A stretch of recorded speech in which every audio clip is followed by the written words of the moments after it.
Hey guys, tonight we're stepping into a world where healing could look strangely familiar for one moment and completely unsettling the next.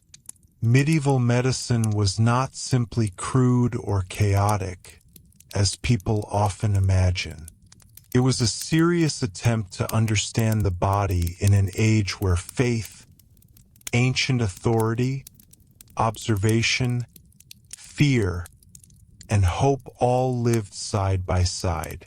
And the more closely you look, the stranger it becomes, because some remedies seem almost sensible, while others reveal a medical world shaped by symbols, superstition, and survival. If you enjoy calm, thoughtful history like this, consider subscribing.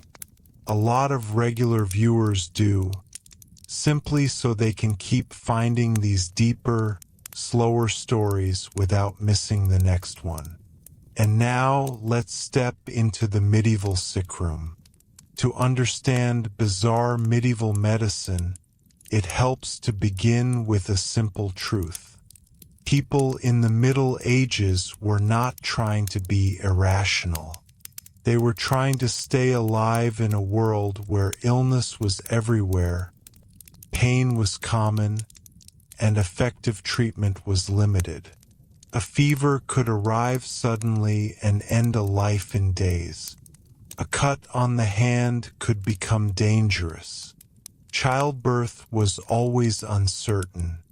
Tooth pain, infection, skin disease, stomach illness, and recurring epidemics shaped ordinary experience in ways that are difficult for modern people to fully imagine. In that world, medicine became a mixture of inherited learning, practical habit, religious belief, and desperate improvisation. Much of medieval medical thinking in Europe rested on ideas inherited from the ancient Greek physician Galen and other classical authorities. According to this system, the human body was governed by four humors: blood, phlegm, yellow bile, and black bile. Health depended on balance. Illness meant imbalance. This idea sounds strange now, but in the medieval mind it offered a complete framework for explaining nearly everything. A person's temperament, digestion, sleep, mood, and vulnerability to disease could all be interpreted through the humors. A hot illness might require cooling foods. A wet condition might need drying herbs. A sluggish body might need purging. Once the system was accepted, many treatments that now appear bizarre actually followed a clear internal logic. That logic helps explain one of the best known and most unsettling medieval practices: bloodletting. The idea was simple. If too much blood or a corrupted form of it was causing imbalance, then removing some could restore health. Physicians and barber surgeons used knives, lancets, or leeches to draw blood from carefully selected points on the body. This was not always random. Many practitioners consulted charts that linked specific veins to specific organs and ailments. Timing could matter too. The position of the moon, the season of the year, and the age or temperament of the patient might influence the decision. To a medieval practitioner, bloodletting was not reckless theater. It was a respected intervention grounded in the best medical theory available. But from a modern perspective, it is easy to see how a weakened patient might be made weaker still. Leeches, in particular, became a symbol of this world. They were used because they drew blood gradually and were thought to be more controlled than cutting.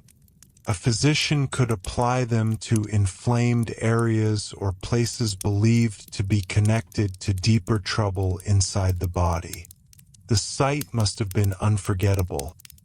A quiet room, a patient already anxious, and several dark leeches attached to pale skin while attendants waited for them to swell. Yet this method survived for centuries because it seemed to work often enough to preserve confidence. Some patients may indeed have felt temporary relief, especially where swelling or pressure was involved. In a limited way, that partial success helped keep the practice alive. Purging was another major feature of medieval medicine. If harmful matter had built up inside the body, then it had to be expelled. Vomiting, sweating, urination, and especially bowel movements were interpreted as ways the body could be corrected. Laxatives and emetics were prescribed to drive out what was thought to be causing disease.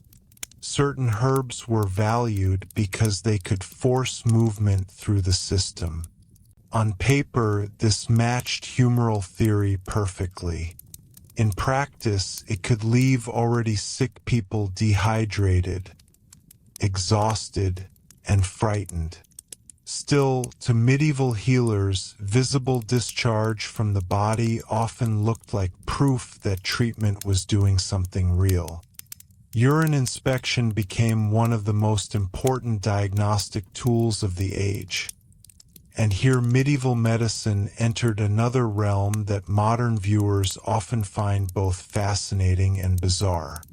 Physicians studied the color, smell, clarity, thickness, and even the sediment of urine in glass flasks called metulas. Entire diagnostic traditions formed around these observations. Pale urine, dark urine, reddish urine, cloudy urine, layered urine, each could suggest a different imbalance or disease. In a world without laboratory science, urine offered something precious, a visible clue. A learned doctor could appear impressively precise simply by holding a flask to the light and comparing what he saw to established medical texts. The method was limited but not entirely foolish. Some conditions really do affect urine, which made the practice feel authoritative even when conclusions went far beyond the evidence. Then there were the remedies themselves, and this is where medieval medicine becomes especially strange to the modern eye. Medical texts and recipe collections include ingredients that ranged from familiar herbs to substances that now sound almost unbelievable. Honey was widely used and often sensibly, since it could help preserve mixtures and had real antimicrobial properties. Garlic, vinegar, and certain plant extracts also had practical value. But alongside these were treatments involving animal fat, ground bone, ashes, metals, and bodily substances. In some cases, remedies depended not only on what a substance physically was, but on what it symbolized. If an animal was associated with strength, fertility, or sharp sight, some part of it might be used in medicine under the belief that its qualities could transfer to the patient. One medieval remedy might call for the powdered gallbladder of an animal mixed with wine. Another might use fox lungs for respiratory complaints, based on symbolic association rather than tested physiology. There were recipes involving snail water, crushed insects, or mixtures prepared from the organs of animals thought to contain special virtues. The line between medicine and sympathetic magic was often thin. Similarity mattered. Resemblance mattered. If a plant looked like a body part, it might be used to treat that part. If a creature displayed a desired quality, it might be brought into a cure. This was not medicine in the modern experimental sense. It was medicine as a web of analogies, authorities, inherited habits, and hopes. Religious belief shaped healing at every level. Medieval medicine was never purely secular. Illness could be understood not only as a physical event, but as a spiritual trial. Prayer, confession, relics, pilgrimages, and appeals to saints all existed alongside herbal treatments and physician consultations. A sick person might swallow a medicinal syrup and also pray for intercession. A family might summon both a doctor and a priest. This combination did not feel contradictory. The body and the soul were not sharply separated in the medieval worldview.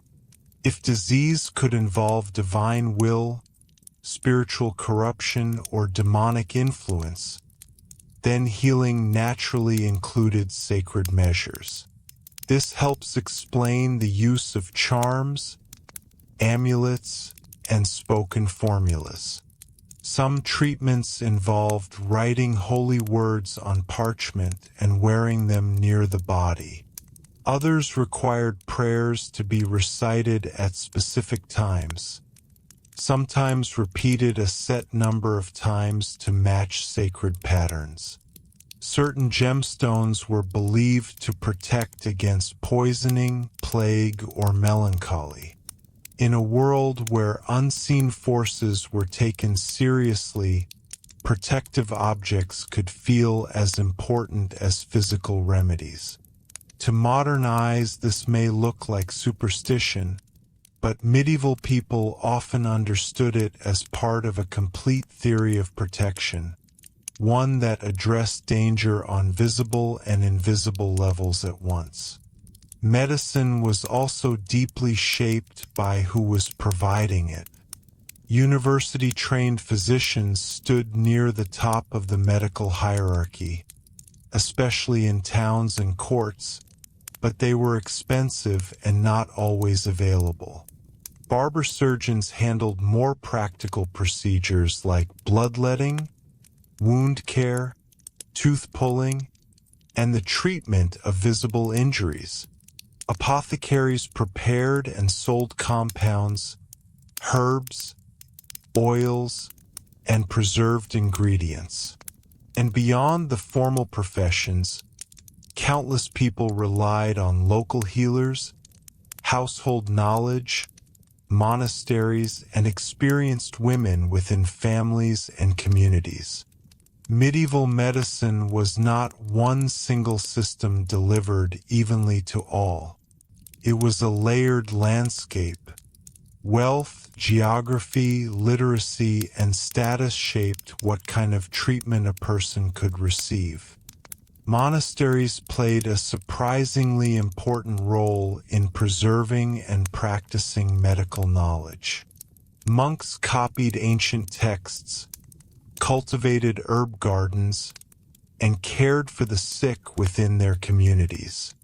Many medicinal plants were grown, studied, and recorded in religious settings. This means that medieval medicine was not only bizarre, it was also organized. Remedies were collected, recipes were transmitted, observations were preserved. Even when theories were flawed, there was real effort to gather knowledge and make it usable. The medieval hospital, though very different from a modern one, was part of this same world. It often focused more on care, shelter, prayer, and comfort than on cure, but it represented an important attempt to respond to suffering institutionally. Surgery, meanwhile, occupied a difficult place. It was often seen as more manual and less prestigious than learned medicine, yet it could be astonishingly practical. Medieval surgeons treated fractures, set bones, drained abscesses, stitched wounds, and sometimes performed operations for bladder stones or cataracts. The limits were severe. Pain control was weak. Infection was poorly understood. Tools were basic, but surgical manuals show that some practitioners developed impressive technical skill. What makes medieval surgery so striking is the contrast between courage and limitation. A surgeon might know exactly what needed to be cut, and have almost no reliable way to prevent agony or infection afterward. Pain relief itself drew on a mix of herbal knowledge and risk. Preparations involving poppy, henbane, or mandrake were sometimes used to dull suffering, but dosage was uncertain, and the difference between sedation and danger could be narrow. Here again, medieval medicine reveals its strange dual nature. Could be careless by modern standards, but it was not indifferent. People were trying, with the tools they had, to lessen pain and prolong life. Sometimes they succeeded, often they failed, but the effort was constant. Perhaps the most important thing to remember is that medieval medicine was bizarre not because medieval people were uniquely foolish, but because all medical systems look strange when they are built on incomplete knowledge. The medieval world lacked germ theory, modern anatomy, controlled trials, antibiotics, and imaging. In place of those things, it built medicine from philosophy, observation, religion, analogy, and accumulated experience. Some parts now appear shockingly misguided. Some parts, like the use of certain herbs, wound cleaning with wine, or the medicinal use of honey, look surprisingly reasonable. And that mixture is exactly what makes medieval medicine so compelling. It was neither pure superstition nor true science, but a human bridge between the ancient world and the medicine that would come later. As medieval medicine developed through the centuries, the strange remedies and treatments that filled medical texts were not random inventions. Many of them came from earlier civilizations whose writings continued to shape European knowledge long after the fall of the Roman Empire. Greek physicians like Hippocrates and Galen had laid the theoretical foundation centuries earlier, and their ideas were preserved and expanded by scholars in the Islamic world. During the early Middle Ages, much of the most advanced medical learning existed in cities like Baghdad, Damascus, and Cordoba. Scholars translated Greek texts into Arabic, studied them, debated them, and added their own observations. Later, many of these works were translated again into Latin and entered European universities. This meant that when a physician in medieval Paris, Bologna, or Oxford studied medicine, he was learning from a long chain of knowledge stretching across cultures and centuries. Books by figures such as Avicenna, whose medical encyclopedia known as the Canon of Medicine became one of the most influential medical texts in history, guided generations of European doctors. These texts contain detailed descriptions of diseases, treatments, herbal remedies, and medical philosophy. Yet, even with this intellectual inheritance, practical medicine remained constrained by the limits of the era. Without microscopes, without knowledge of bacteria, and without modern chemistry, physicians could only interpret disease through what they could observe with their senses. Observation, however, was taken seriously. Medieval doctors were trained to watch the body carefully. They examined the patient's skin color, breathing patterns, pulse, sleep habits, appetite, and emotional state. They asked about diet, environment, and daily routine. In fact, medieval medicine placed enormous importance on what were called the 6 non-naturals, the everyday factors believed to shape health. These included air, food and drink, sleep and waking, motion and rest, evacuation and retention, and the emotions. Maintaining balance in these areas was considered essential to staying healthy. For this reason, many medieval treatments focused not on dramatic cures but on adjusting lifestyle. A physician might prescribe a different diet, recommend more rest, suggest changes in sleeping habits, or encourage gentle exercise. Fresh air was often recommended when possible, particularly in cases of fever or respiratory illness. Certain foods were classified according to their qualities of heat, cold, dryness, or moisture, and diets were adjusted to restore humoral balance. For example, someone believed to have excess heat in the body might be advised to eat cooling foods like cucumbers or lettuce, while someone thought to suffer from cold humors might receive warming spices or meats. Even bathing had a complicated place in medieval medicine. In some periods and regions, public baths were popular and considered healthy, especially when connected to mineral springs believed to have healing properties. Warm baths could relax muscles, improve circulation, and promote sweating, which physicians believed helped remove harmful substances from the body. However, attitudes toward bathing shifted during times of epidemic disease. During outbreaks, some doctors feared that warm baths might open the pores and allow dangerous influences from the air to enter the body.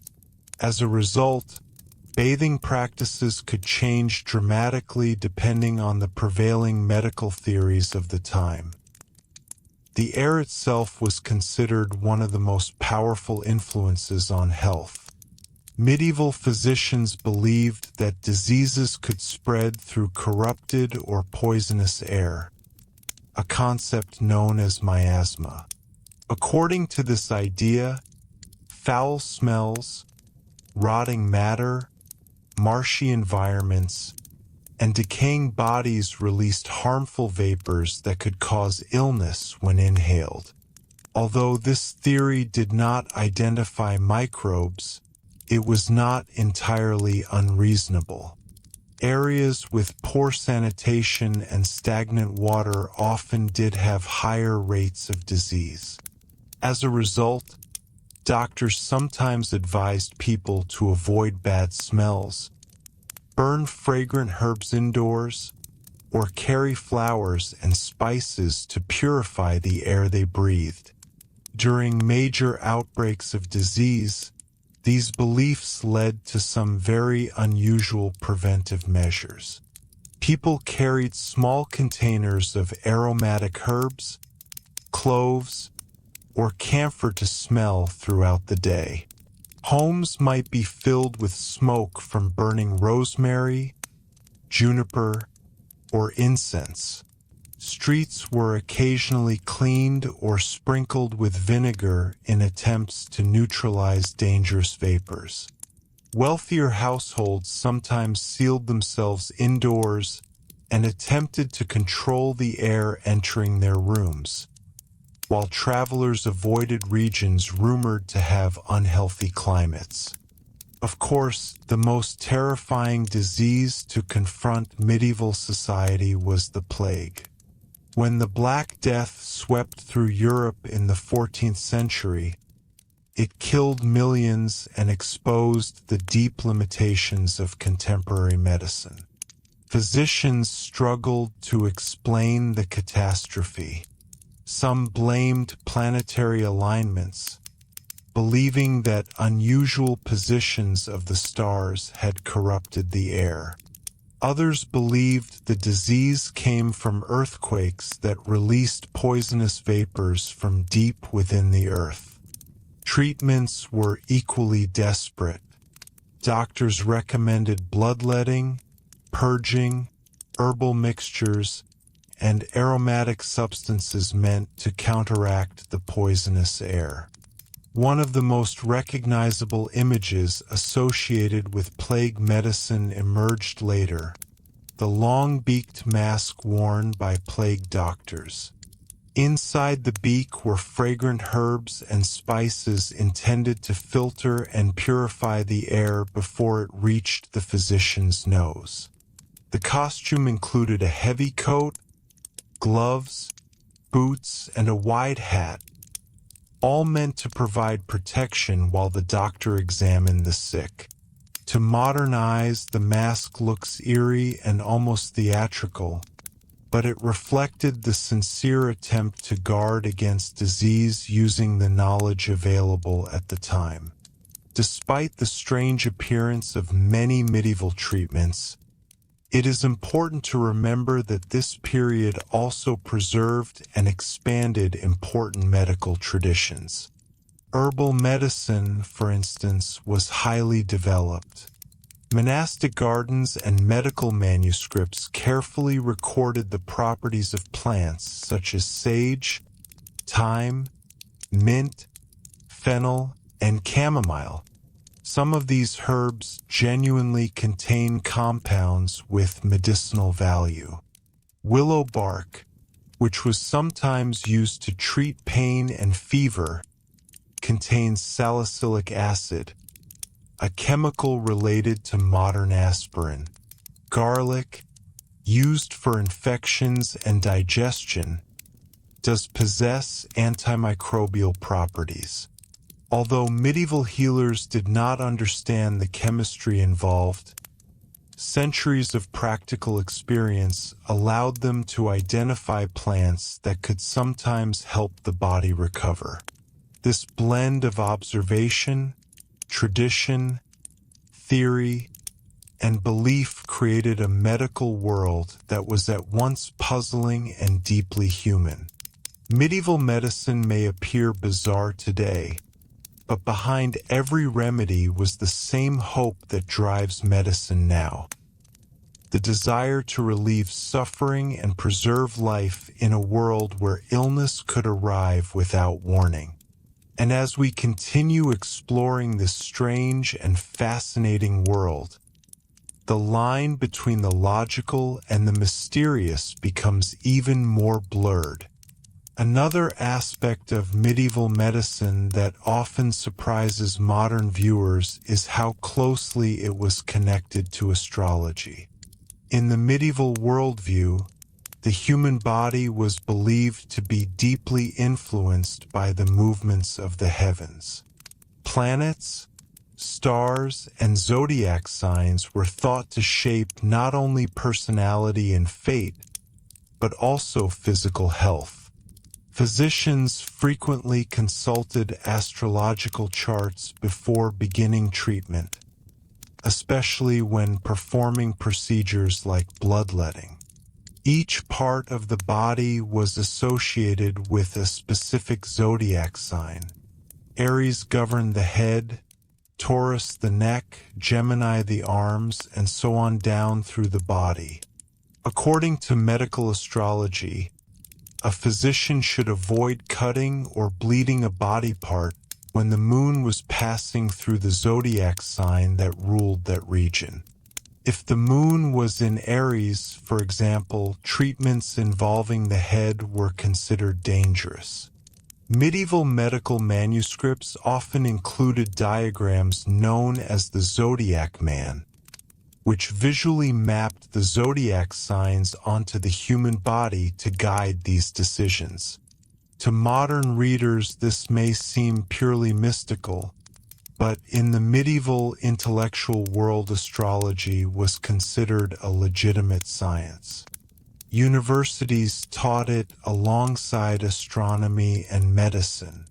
The reasoning was that since the heavens influence tides, seasons, and agriculture, they must also influence the human body, which was viewed as a small reflection of the larger universe. This idea, sometimes called the microcosm and macrocosm relationship, suggested that the body mirrored the structure of the cosmos itself. Because of this belief, timing mattered enormously in medical treatment.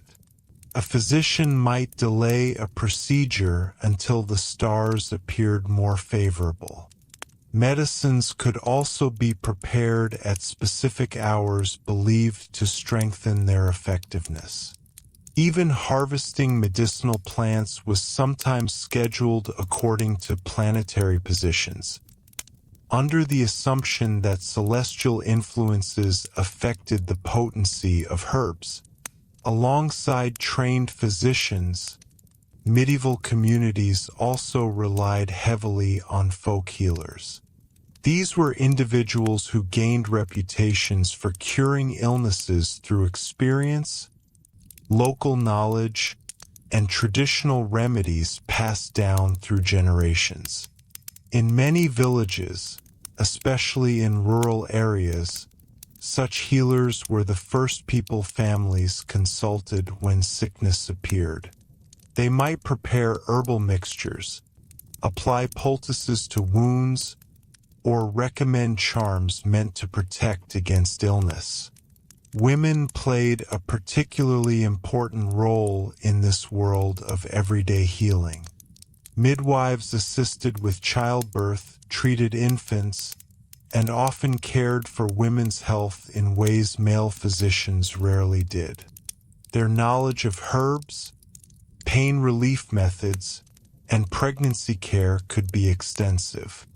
In fact, much practical medical knowledge within households was maintained by women who prepared remedies using plants grown in gardens or gathered from nearby fields.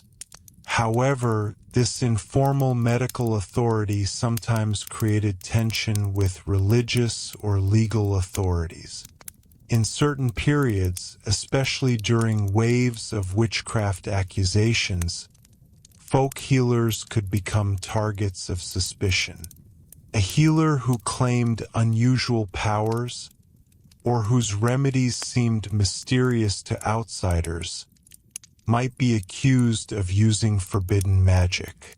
This was not always the case, but it reflects how thin the boundary could be between accepted healing and feared superstition in medieval society.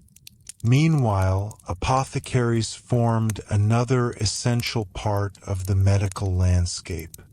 These specialists prepared and sold medicinal compounds. Their shops were filled with jars containing dried herbs, oils, powders, resins, and more unusual ingredients gathered from across trade networks that stretched from Europe to Asia and North Africa.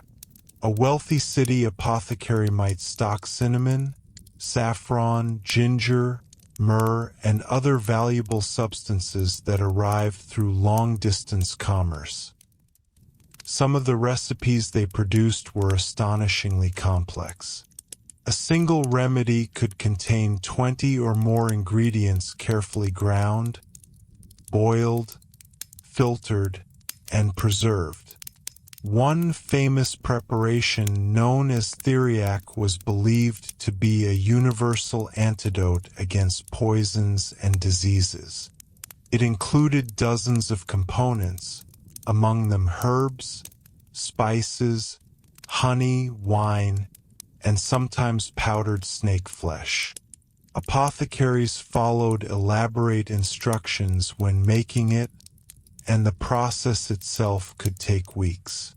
To modern eyes, these mixtures may appear chaotic, but they reflected a genuine attempt to combine substances thought to balance the humors or counteract harmful forces in the body.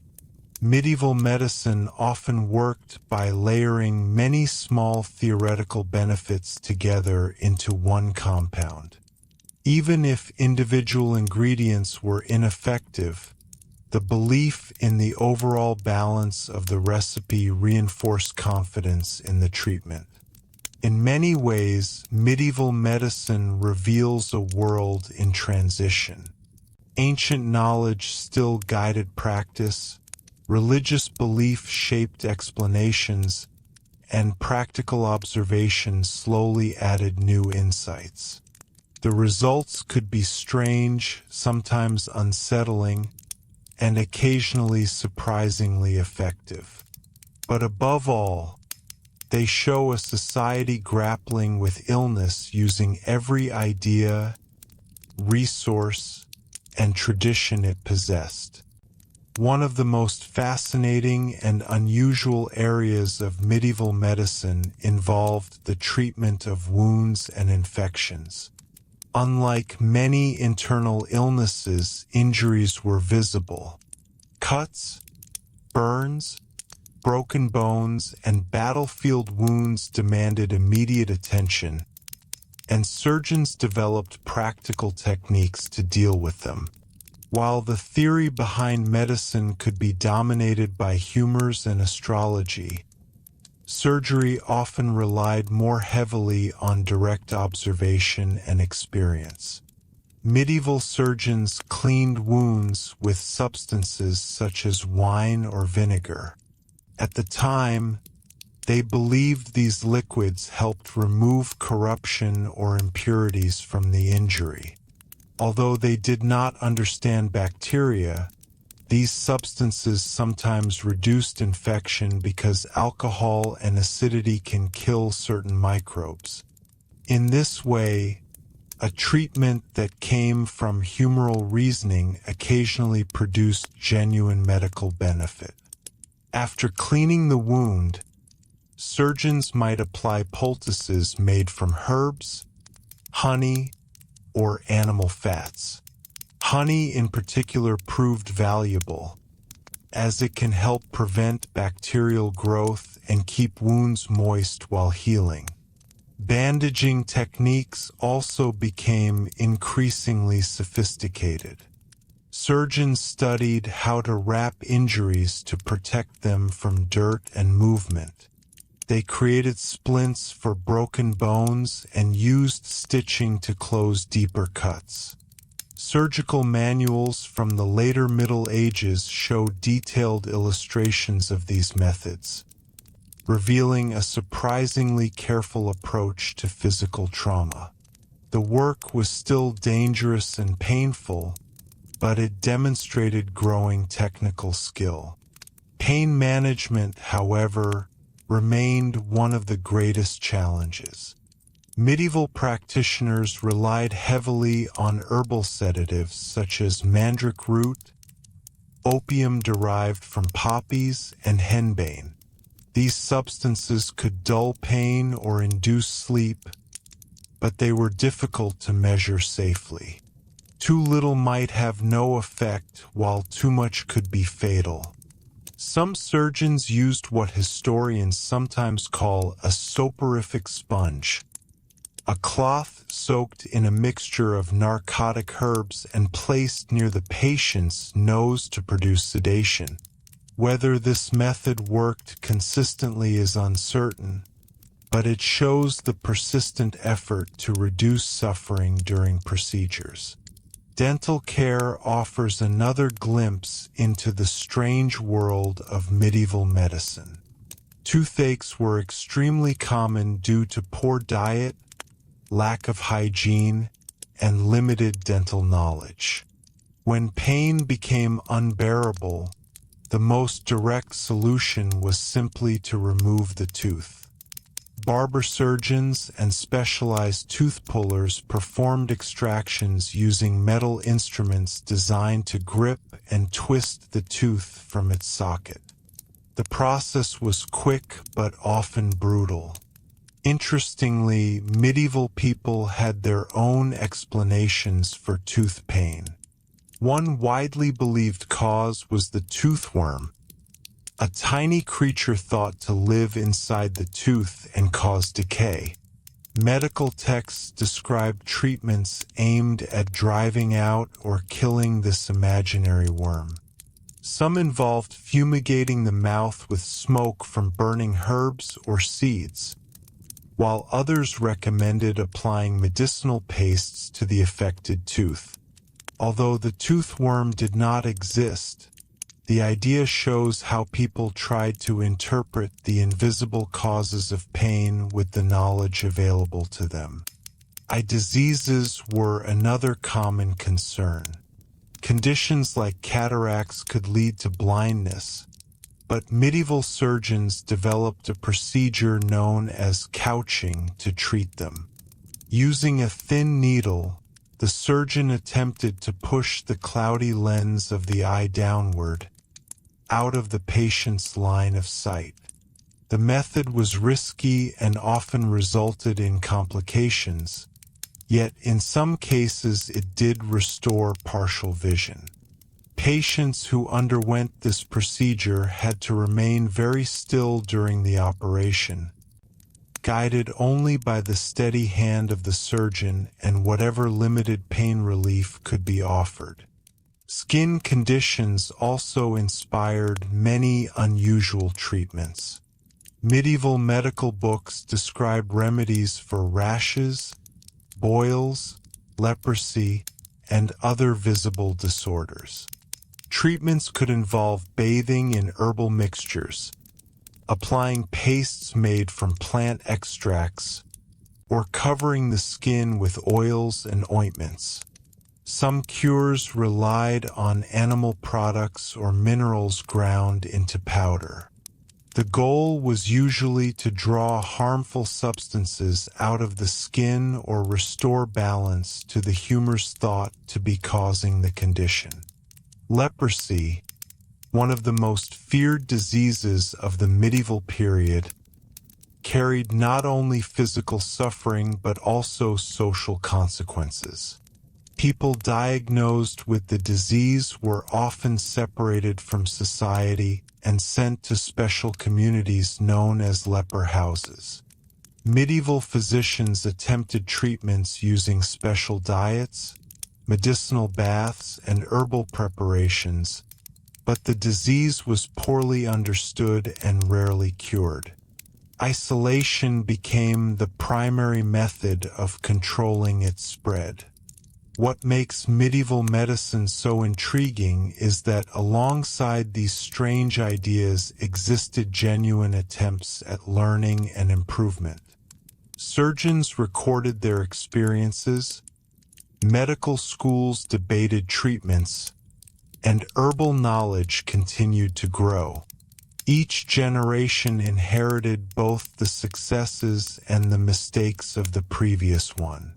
Slowly, observation and experimentation began to challenge older beliefs. Although medieval medicine may appear bizarre today, it represents an important stage in the long journey of medical understanding. As the medieval period moved toward its later centuries, medicine slowly began to change in subtle but important ways. Universities across Europe started to formalize medical education, particularly in cities such as Bologna, Paris, and Montpellier. Students who studied medicine there followed structured curricula based on classical texts, especially the writings of Galen, Hippocrates, and later scholars like Avicenna. While these teachings still relied heavily on humoral theory, the act of studying medicine in organized institutions encouraged deeper discussion, comparison of ideas, and the gradual spread of medical knowledge. One significant development during this time was the growing interest in human anatomy. Earlier medieval scholars had often relied almost entirely on ancient writings to understand the body. But by the late Middle Ages, some universities began allowing limited human dissections for educational purposes. These events were rare and carefully supervised, often performed on the bodies of executed criminals. Yet they represented an important shift. Physicians were beginning to look directly at the human body rather than relying solely on inherited authority. During these dissections, professors would read aloud from classical medical texts while a surgeon performed the cutting. Students gathered around to observe. Sometimes the anatomy described in ancient books did not perfectly match what was seen in the body. Although medieval scholars were often hesitant to challenge the authority of ancient writers, these small inconsistencies gradually planted seeds of doubt that would later grow into more systematic anatomical study during the Renaissance. Hospitals also became more organized in many European cities. Medieval hospitals were not quite like modern medical centers. Their primary role was often to provide shelter, food, and spiritual care to the sick, poor, elderly, and travelers. Many were run by religious orders, and the daily routine included prayer as well as nursing. Still, these institutions played a crucial role in caring for people who had nowhere else to go. Within hospital walls, patients might receive basic medical treatments, herbal remedies, and wound care. The environment emphasized rest, cleanliness, and compassion. Beds were arranged in large halls, and attendants helped feed and wash those who were too weak to care for themselves.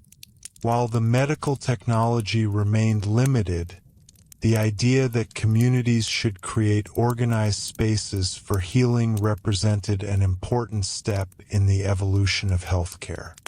Another fascinating development involved the growing use of medical manuals and illustrated texts. As manuscripts became more widely copied, medical knowledge spread beyond small groups of elite physicians. Books containing diagrams of plants, human anatomy, and surgical tools circulated among educated practitioners. Some of these texts included detailed illustrations showing how to prepare medicines, treat injuries, or identify useful herbs. Herbal manuals, sometimes called herbals, were especially popular. These books described plants believed to have medicinal properties and often included drawings to help readers recognize them in nature. A healer could consult these guides to find plants that soothed stomach pain, reduced fever, or helped heal wounds.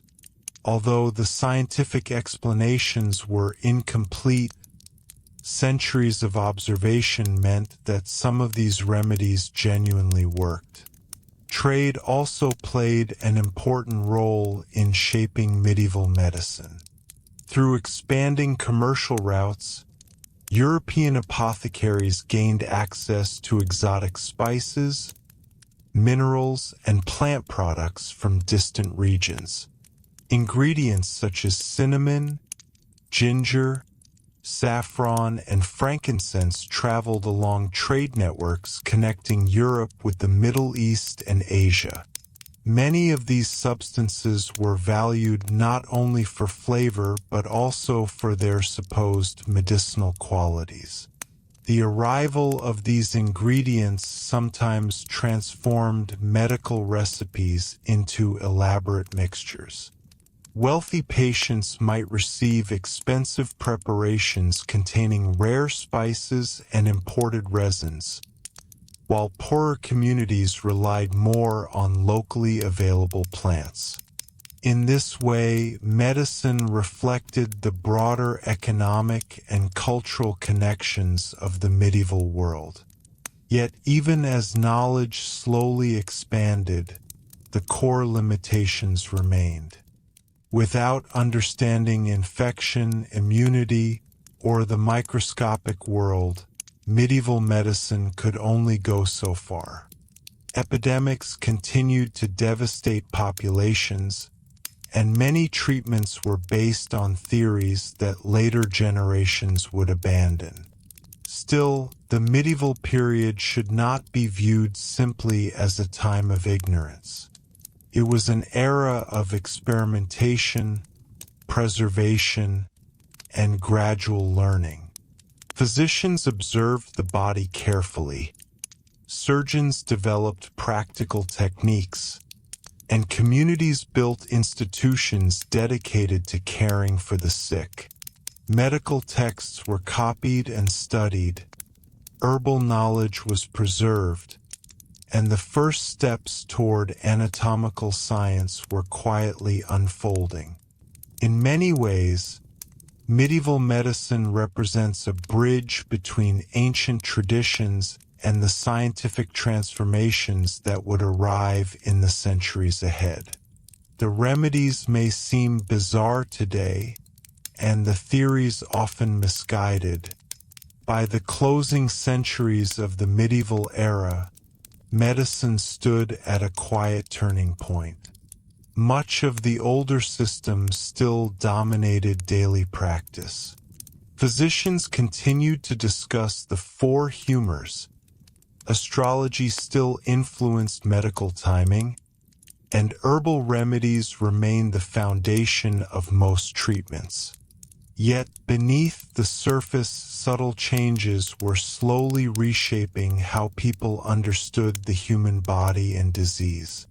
One of the most important shifts came from a growing willingness to observe the body more directly. Earlier generations had treated ancient authorities almost as unquestionable guides.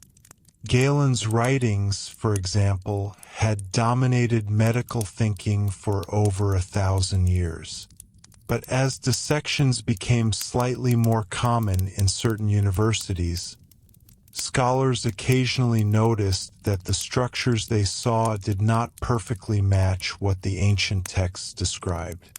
These discoveries did not immediately overturn traditional medicine, but they created a quiet tension between observation and authority. A few physicians began recording what they personally saw during anatomical demonstrations. Over time, this habit of careful observation would become one of the foundations of modern medical science. In the medieval world, it was still limited, but the change had begun. At the same time, the role of the surgeon was gradually gaining more respect.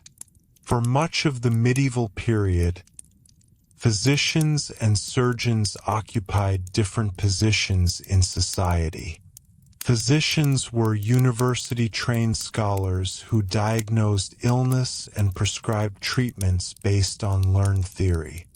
Surgeons, on the other hand, were considered craftsmen who performed practical procedures with their hands. Despite this lower status, surgeons often possessed valuable experience. They treated battlefield injuries, set broken bones, repaired wounds, and removed arrows or foreign objects from the body. Over generations, they developed techniques that were based less on philosophical theory and more on practical skill. Surgical manuals began to circulate, describing step-by-step methods for treating injuries.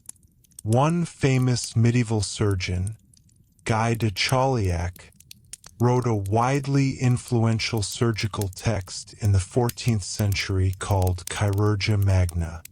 In it, he combined classical medical theory with practical surgical knowledge. His work discussed fractures, wounds, infections, and surgical instruments in remarkable detail for the time. For centuries afterward, this book served as a major reference for surgeons across Europe. Even within these practical areas, however, many unusual treatments still appeared. Medieval surgeons sometimes believed that wounds should produce a certain amount of laudable pus, meaning healthy-looking discharge. They interpreted this as a sign that the body was expelling harmful substances. As a result, treatments sometimes aimed to encourage rather than prevent this process. Today, we understand that infection can be extremely dangerous, but in the medieval framework, pus could be interpreted as a positive sign. This misunderstanding illustrates how even careful observation can lead to incorrect conclusions when the underlying scientific knowledge is incomplete. Another strange but fascinating practice involved what was known as the weapon salve. Instead of treating the wound itself, some healers believed they could treat the weapon that caused the injury. According to this idea, applying a special ointment to the sword or blade would magically heal the wound in the victim's body. This concept was based on a form of sympathetic magic, the belief that objects once connected could continue to influence each other. If the weapon and the wound were linked, healing one might heal the other. While many physicians rejected such ideas, they still circulated in certain medical traditions and demonstrate how blurred the boundary between medicine and magical thinking could sometimes become. Daily hygiene also played an interesting role in medieval health. Contrary to the common stereotype that medieval people rarely washed, bathing was actually quite common in many regions, especially during earlier centuries of the period. Public bathhouses existed in numerous cities, where people could wash, socialize, and sometimes even receive simple medical treatments. These bathhouses often used heated water and steam rooms similar to earlier Roman bathing traditions.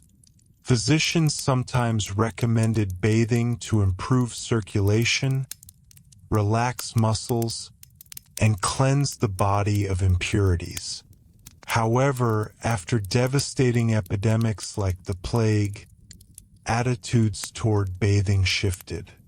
Some people began to fear that opening the pores of the skin might allow disease to enter the body through the air. As a result, bathing habits gradually declined in some places during later centuries, replaced by practices such as rubbing the body with cloths or perfumes. Once again, the reasoning was tied to the belief that invisible harmful vapors might enter the body through exposed skin. Through all of these strange remedies, theories, and evolving practices, one thing remained constant. Medieval people were deeply concerned with health and survival. Life expectancy was shorter, infectious disease was common, and medical knowledge was limited. As the medieval world moved gradually toward the Renaissance, the long tradition of strange remedies and inherited theories did not disappear overnight. Instead, the medical world began to evolve slowly, layer by layer. Old beliefs continued to guide everyday practice, but curiosity about the human body was growing stronger. Physicians, surgeons, and scholars were beginning to ask more careful questions about how the body truly worked. One of the most important influences on this shift was the gradual rediscovery and translation of ancient texts. During the later Middle Ages, European scholars gained access to more Greek and Roman works that had been preserved in the Byzantine Empire and the Islamic world. These texts reintroduced ideas about anatomy, physiology, and observation that encouraged a more direct study of the body itself. At the same time, the rise of universities created spaces where medical ideas could be debated and compared. Students from different regions gathered in lecture halls, copying manuscripts, studying diagrams, and discussing the writings of earlier authorities. Even though many lessons still relied heavily on Galen's theories, the very act of structured education encouraged a more systematic approach to medical thinking. Gradually, physicians began to realize that relying entirely on ancient texts had limitations. The human body was not always exactly as the old books described it. Small observations made during dissections or surgical procedures hinted that earlier authorities had sometimes been mistaken. These realizations did not immediately overthrow medieval medicine, but they introduced an important new habit: questioning. Another quiet transformation involved the increasing importance of experience in medical practice. Medieval physicians had always valued theory, but surgeons and practical healers often relied on what they had personally seen work in the past. Over time, these experiences began to be recorded more carefully. Medical case notes, treatment descriptions, and surgical manuals allowed knowledge to accumulate gradually across generations. Printing technology, which began spreading through Europe in the 15th century, would soon accelerate this process.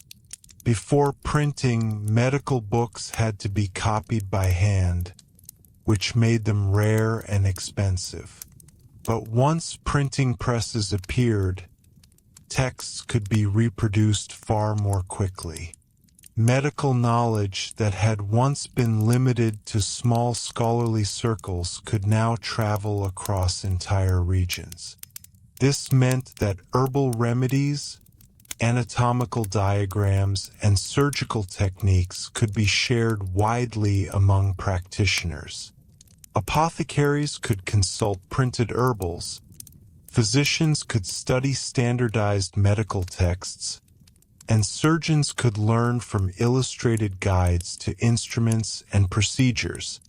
The spread of information did not immediately fix the problems of medieval medicine, but it allowed ideas to circulate more rapidly than ever before. Meanwhile, everyday people continued to rely heavily on the traditions that had sustained communities for centuries. Herbal medicine remained deeply important, especially in rural areas where trained physicians were rare. Gardens filled with medicinal plants such as sage, rosemary, mint, and lavender provided remedies for common illnesses. These plants were often used in teas, oils, poultices, or inhaled vapors meant to relieve symptoms. Household medicine was especially important for families caring for children, the elderly, or those suffering from mild illness. Knowledge of simple remedies was passed down through generations, often preserved in handwritten recipe collections. These home remedies reflected a blend of practical experience and traditional belief, and many remained in use long after the medieval period ended. Even religious healing continued to play a role in medical life. Pilgrimages to holy shrines were sometimes undertaken by those seeking relief from chronic illness. Sacred relics were believed to carry divine power capable of healing disease. While these practices may seem unusual from a modern perspective, they reflected the medieval understanding that health involved both the body and the spirit. Looking back today, the strange treatments of medieval medicine can easily capture the imagination. Bloodletting, leech therapy, toothworms, zodiac charts, and elaborate herbal mixtures all paint a vivid picture of a medical world that feels distant from modern hospitals and laboratories. Yet the deeper truth is that medieval medicine was not simply a collection of bizarre practices. It was a long and complicated attempt to understand the human body at a time when scientific tools were extremely limited. People observed symptoms, experimented with plants, recorded their experiences, and tried to make sense of illness through the intellectual frameworks available to them. Some ideas proved mistaken, and some treatments caused more harm than help. But others contained the seeds of genuine discovery. The careful study of herbs eventually contributed to modern pharmacology. The practice of surgery developed into increasingly refined techniques.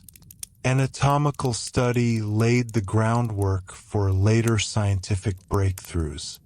In that sense, medieval medicine represents an important chapter in the larger story of human curiosity. By the end of the medieval period, medicine had become a complex blend of tradition, observation, and slowly emerging curiosity. Many of the strange remedies that filled medieval medical books continued to be used, yet the intellectual climate of Europe was beginning to shift. Scholars were increasingly drawn toward direct study of nature rather than relying solely on ancient authorities. This gradual change would soon lead into the medical transformations of the Renaissance. One of the most important areas where this change became visible was anatomy. Earlier medieval scholars had often accepted the anatomical descriptions written centuries earlier by Galen, who had based much of his knowledge on animal dissection. Because human dissection was rare in antiquity, some of Galen's descriptions did not perfectly match the human body. For generations, these inaccuracies remained largely unquestioned.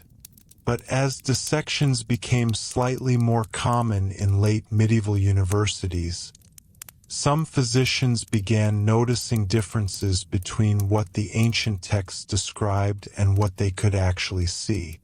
These observations were often cautious and respectful toward tradition, yet they introduced the powerful idea that knowledge should come not only from books but also from the body itself.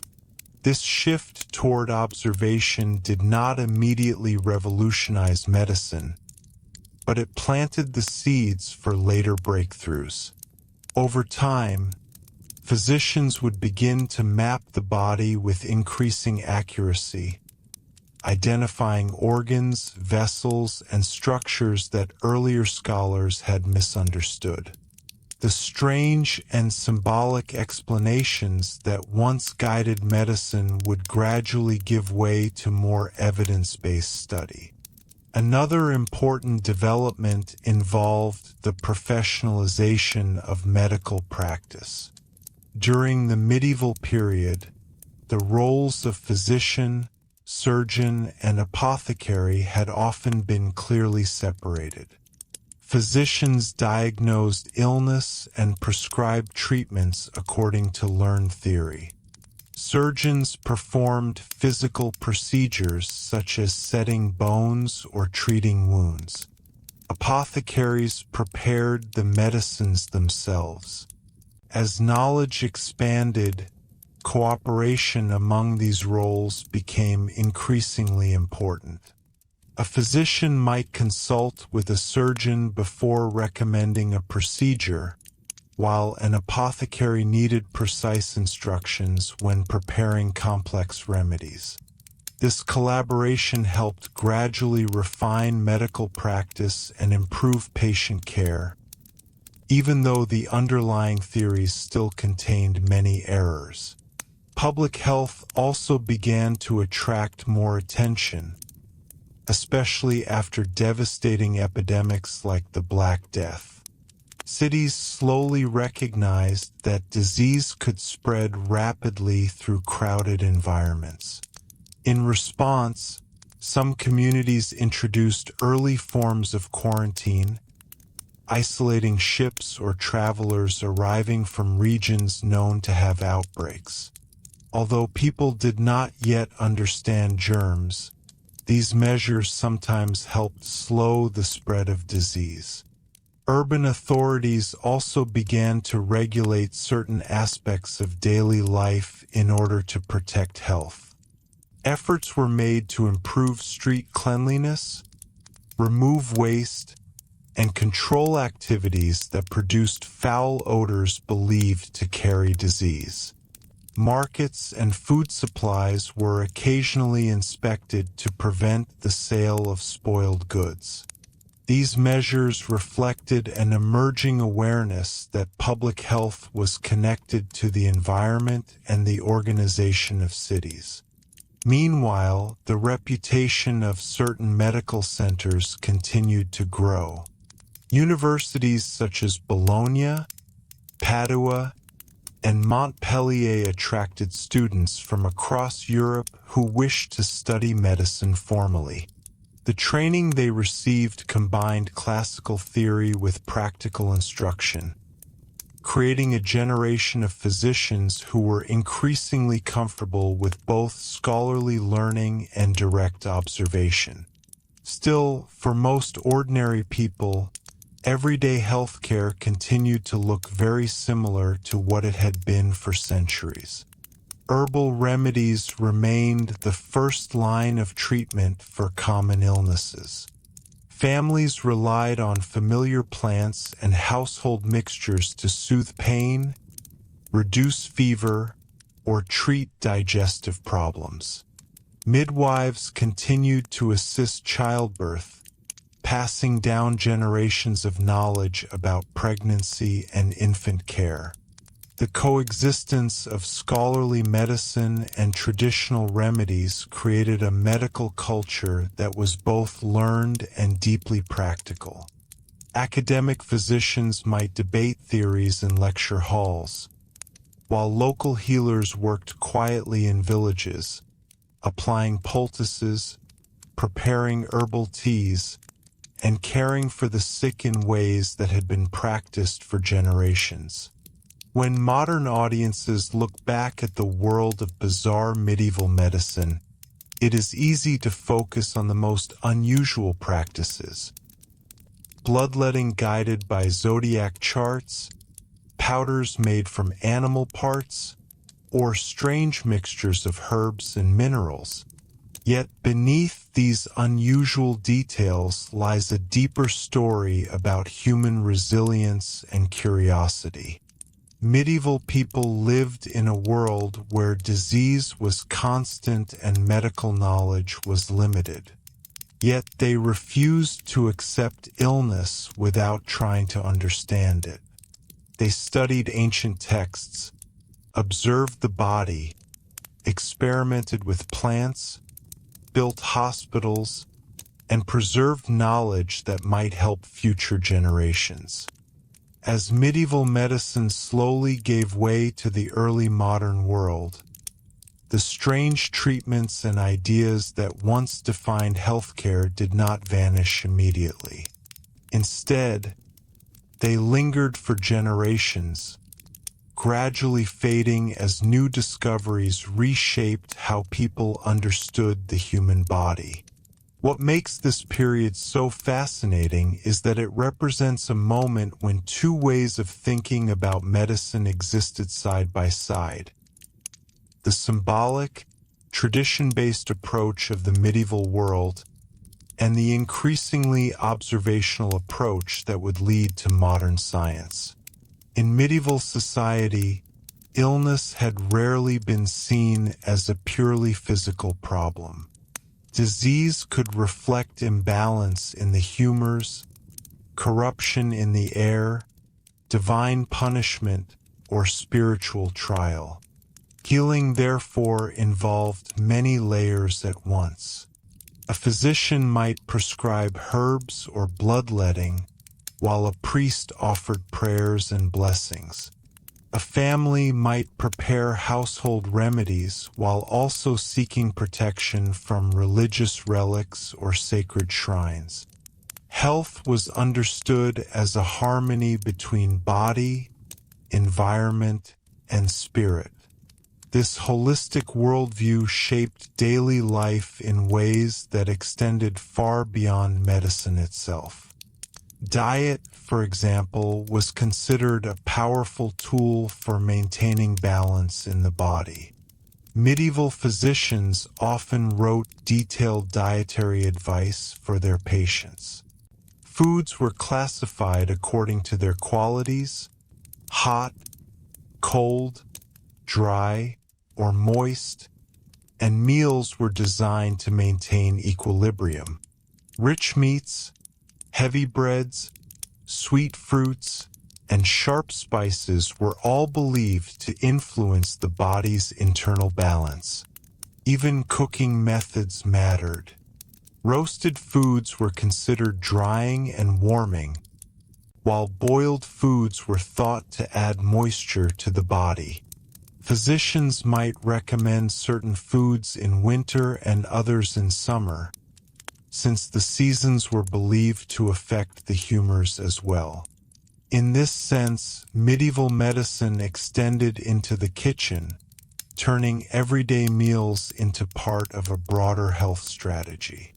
Exercise was another element physicians frequently discussed. Too much inactivity was thought to cause stagnation of the humors, while excessive exertion could weaken the body. Moderate movement, walking, or light physical work was considered beneficial because it helped maintain balance and circulation. For wealthy individuals who did not perform manual labor, physicians sometimes recommended activities such as horseback riding or gentle games to keep the body active. Emotions were also believed to affect health. Medieval scholars recognized that fear, anger, grief, and joy could influence the body's physical condition. Strong emotions were thought to disturb the humors and create illness if left unchecked. For this reason, maintaining emotional balance was considered an important part of staying healthy. Physicians might advise their patients to avoid stress, cultivate calm environments, and engage in pleasant activities that lifted the spirit.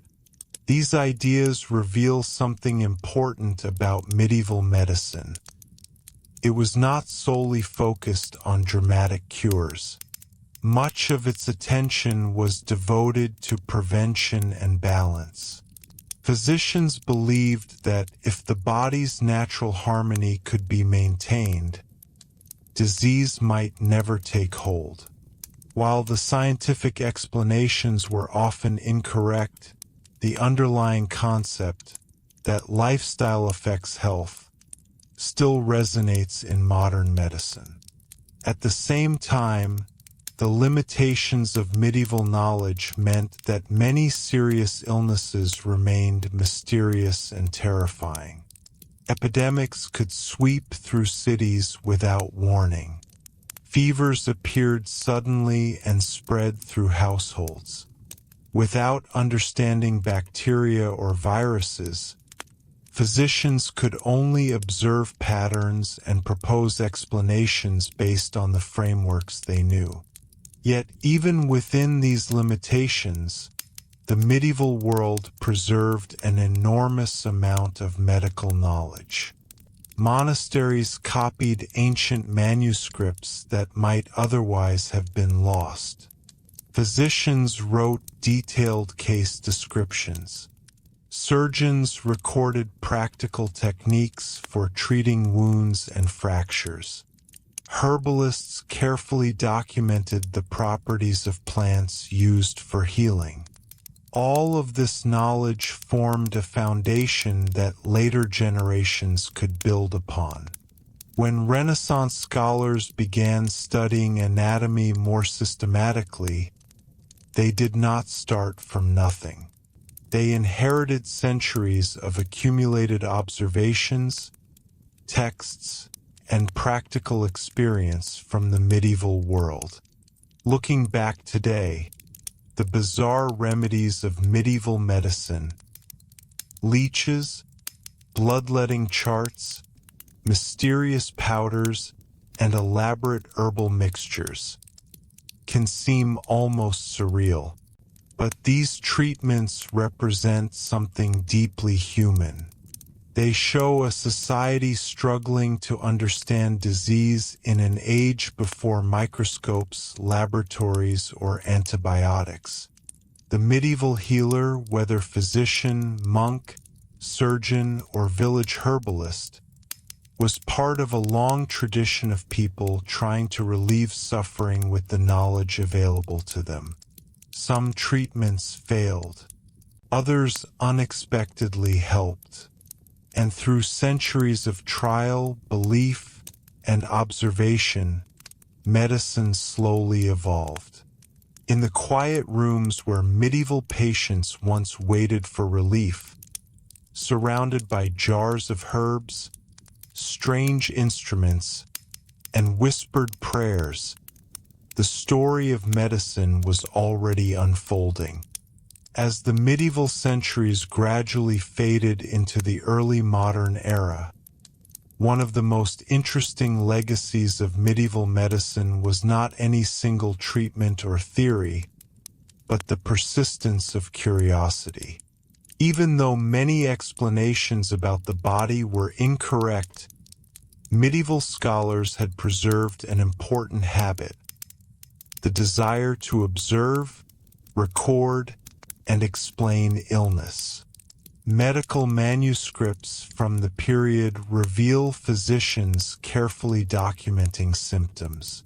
They described fevers that rose and fell over several days, swelling that appeared in certain parts of the body, or patterns of pain connected to particular foods or seasons. These records were not scientific experiments in the modern sense, but they were valuable observations. Over time, such descriptions allowed later scholars to compare illnesses and recognize patterns more clearly. Medieval doctors also believed strongly in the body's own ability to heal. Many treatments were intended not to fight disease directly, but to help the body restore balance on its own. Rest, diet changes, gentle herbal remedies, and controlled bleeding were thought to assist the body's natural processes. Although the underlying theory of humors was flawed, the idea that the body possesses internal healing mechanisms is something modern medicine still recognizes. Another fascinating feature of medieval medicine was the importance placed on environment.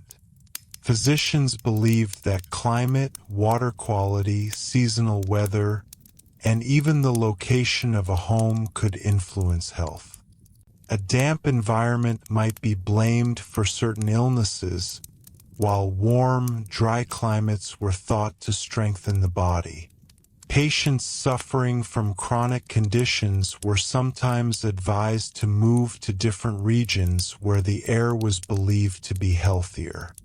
This idea was closely tied to the medieval concept of airs, waters, and places, an approach inherited from ancient medical traditions. Physicians paid attention to wind direction, the presence of marshes or rivers, and the overall character of a region. Cities located near stagnant water were sometimes viewed as dangerous because they produced unpleasant smells believed to cause disease. Although medieval thinkers did not understand microbes, they were occasionally correct in noticing that certain environments were associated with higher rates of illness. Their explanations relied on miasma, the idea of poisonous air, but their observations about sanitation and environmental conditions sometimes pointed in the right direction. The social dimension of illness also shaped medieval healthcare. Disease was rarely treated as an isolated individual experience. Families, religious communities, and neighbors often played an active role in caring for the sick. When someone fell ill, relatives might prepare food, gather herbs, or seek assistance from local healers. Monasteries and charitable hospitals provided care for those without family support. This communal approach to illness reflected the structure of medieval society itself. Survival often depended on cooperation within small communities. Caring for the sick was not only a medical responsibility but also a moral and religious duty.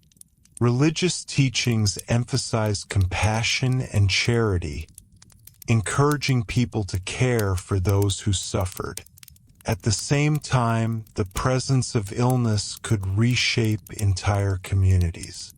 Epidemics disrupted trade, emptied villages, and transformed economies. The Black Death, for example, dramatically reduced the population of Europe in the 14th century. Entire towns lost large portions of their inhabitants. Medical knowledge of the time could do little to stop such outbreaks, leaving societies searching for explanations.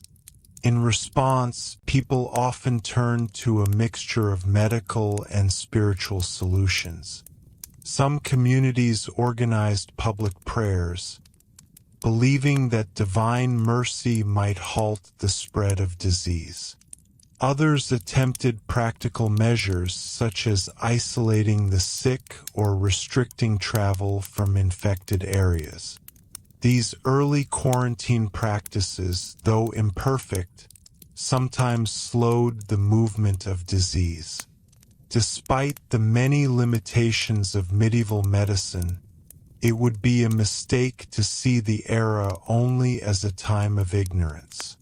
Instead, it was a period of transition.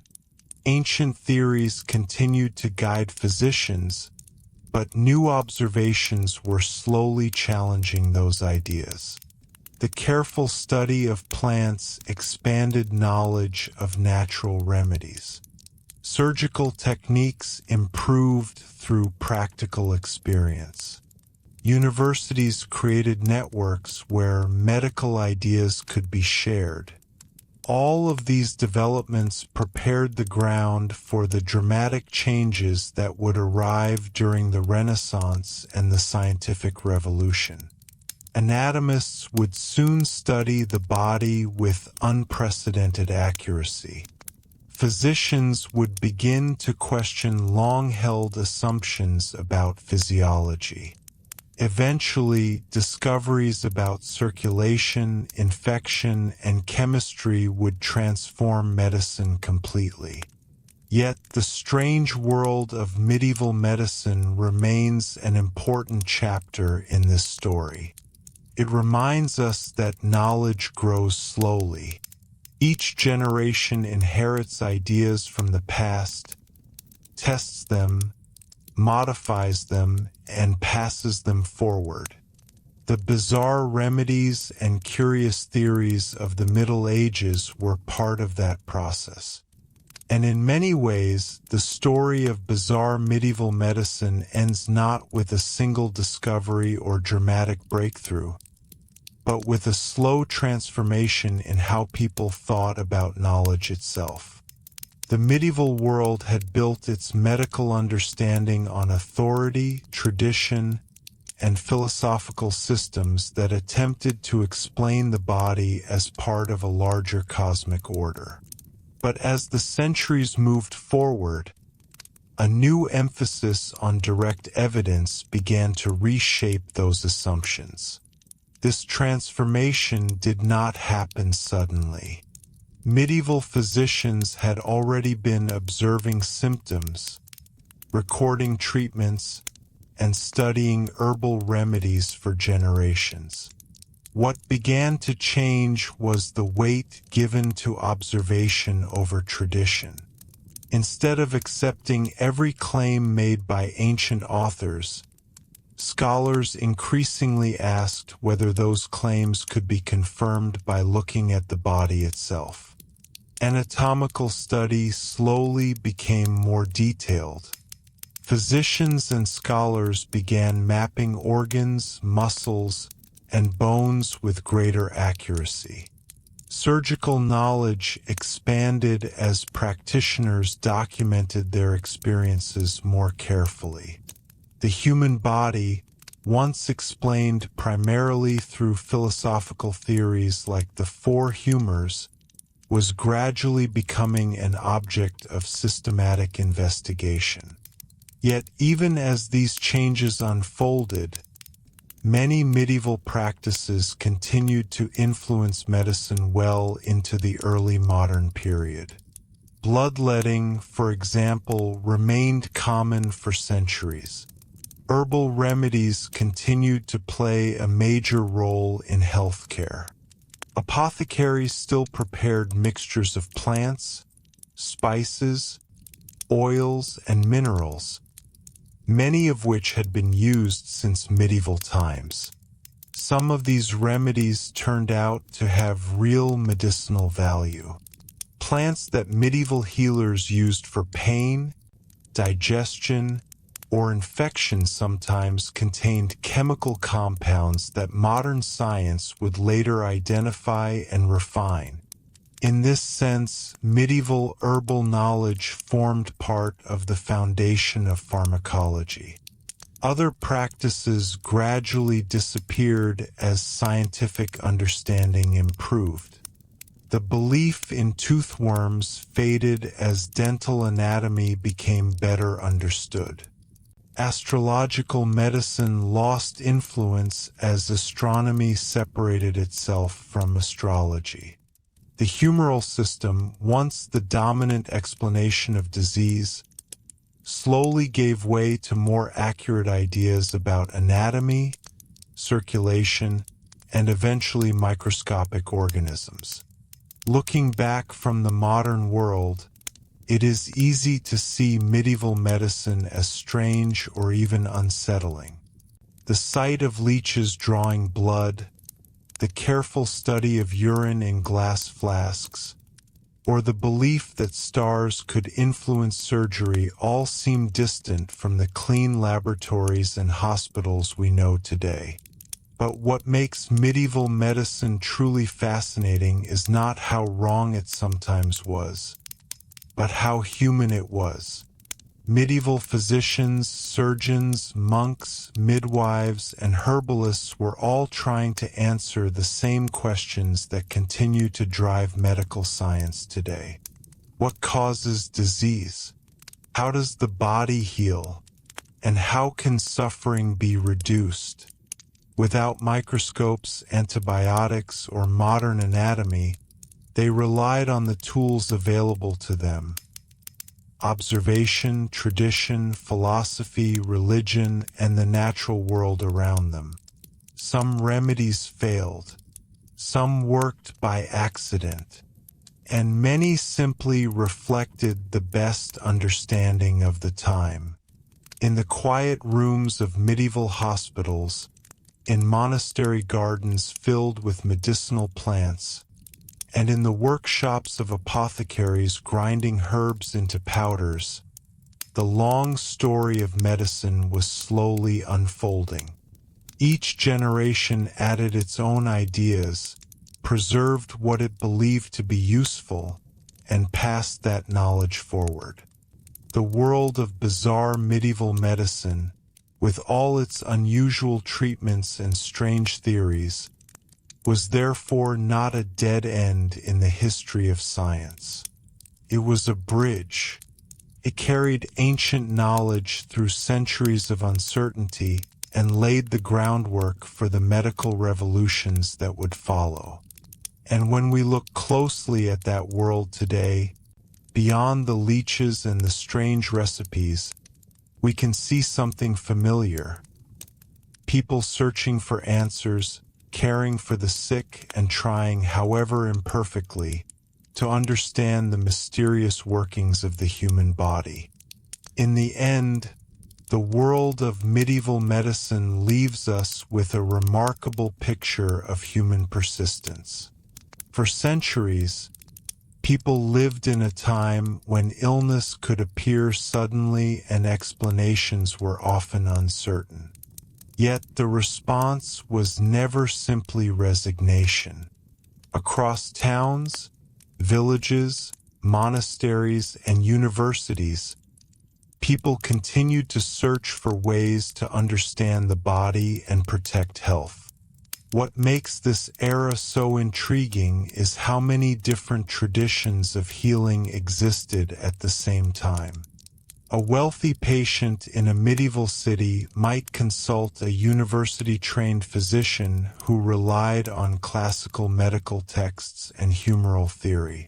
That same patient might also purchase carefully prepared remedies from an apothecary whose shelves were filled with herbs and exotic spices gathered from trade routes stretching across continents. At home, family members might apply familiar household remedies passed down through generations. And in moments of fear or desperation, prayers and pilgrimages could accompany these treatments. In other words, medicine was not a single system but a layered one. Knowledge from ancient Greece, innovations from the Islamic world, local herbal traditions, religious belief, and practical experience all combined to shape how illness was treated. This mixture sometimes produced strange remedies, but it also created a surprisingly rich medical culture. Medieval apothecary shops, for example, could resemble small laboratories. Shelves were lined with jars containing dried plants, resins, oils, minerals, and animal products. Some ingredients came from nearby forests and fields, while others traveled thousands of miles through long trade networks.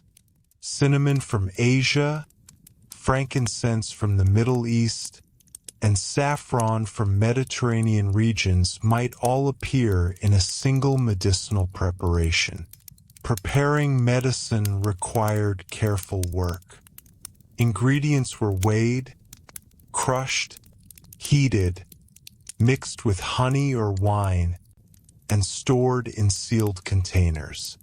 Apothecaries followed detailed instructions recorded in medical manuscripts, sometimes repeating recipes that had been copied for centuries. Even if the scientific explanations were incomplete, the process reflected a genuine effort to create reliable treatments. Monasteries also played an essential role in preserving medical knowledge. Many religious communities maintained herb gardens filled with plants used for healing. Monks studied ancient texts, copied medical manuscripts, and cared for the sick who came to their doors. In a time when books were rare and knowledge easily lost, monasteries helped ensure that important medical writings survived. The medieval hospital, too, represented an important step in organized healthcare. These institutions were often attached to churches or charitable foundations and were designed to provide shelter, food, and care for the sick. Patients might share large halls where attendants helped wash, feed, and comfort them. Although treatments were limited, the emphasis on compassion and community care formed the early foundations of hospital medicine. Of course, many illnesses still remained mysterious and deadly. Epidemics could sweep through entire regions, leaving physicians struggling to explain what was happening. Without understanding bacteria or viruses, doctors relied on theories about corrupted air or imbalanced humors. Treatments such as bloodletting or purging sometimes weakened patients rather than helping them. Yet, even within these limitations, medieval healers were constantly observing the body. They studied symptoms, experimented with herbs, recorded surgical techniques, and shared knowledge with other practitioners. These small steps, repeated across generations, slowly built a larger body of medical understanding. Over time, this accumulation of knowledge would help prepare the way for major breakthroughs. The detailed study of anatomy, the development of more precise surgical methods, and the growing habit of questioning ancient authority would eventually transform medicine during the Renaissance and the centuries that followed. So when we look back at the bizarre remedies of the medieval world, the leeches, the mysterious powders, the zodiac charts, and the elaborate herbal mixtures, it is worth remembering that they were part of a much longer story. They reflect a time when people were doing their best to understand illness using the tools and ideas available to them. In the quiet chambers of medieval hospitals, in herb gardens carefully tended by monks, and in crowded city streets where apothecaries prepared their medicines, the foundations of modern healthcare were slowly taking shape. The theories may have been flawed and the treatments sometimes strange, but the determination to learn, to heal, and to protect life never disappeared. And that determination, stretching across centuries of trial and error, is what ultimately carried medicine forward, from the curious and sometimes bewildering practices of the medieval world to the far more precise understanding of the human body that we continue to develop today. As we step back from the strange world of medieval remedies, another important detail becomes clear. Medieval medicine was not practiced in isolation from the rest of society. In fact, it was deeply connected to everyday life, culture, and the rhythms of the natural world. Health was seen not simply as the absence of illness, but as a state of balance between the body, the environment, and daily habits.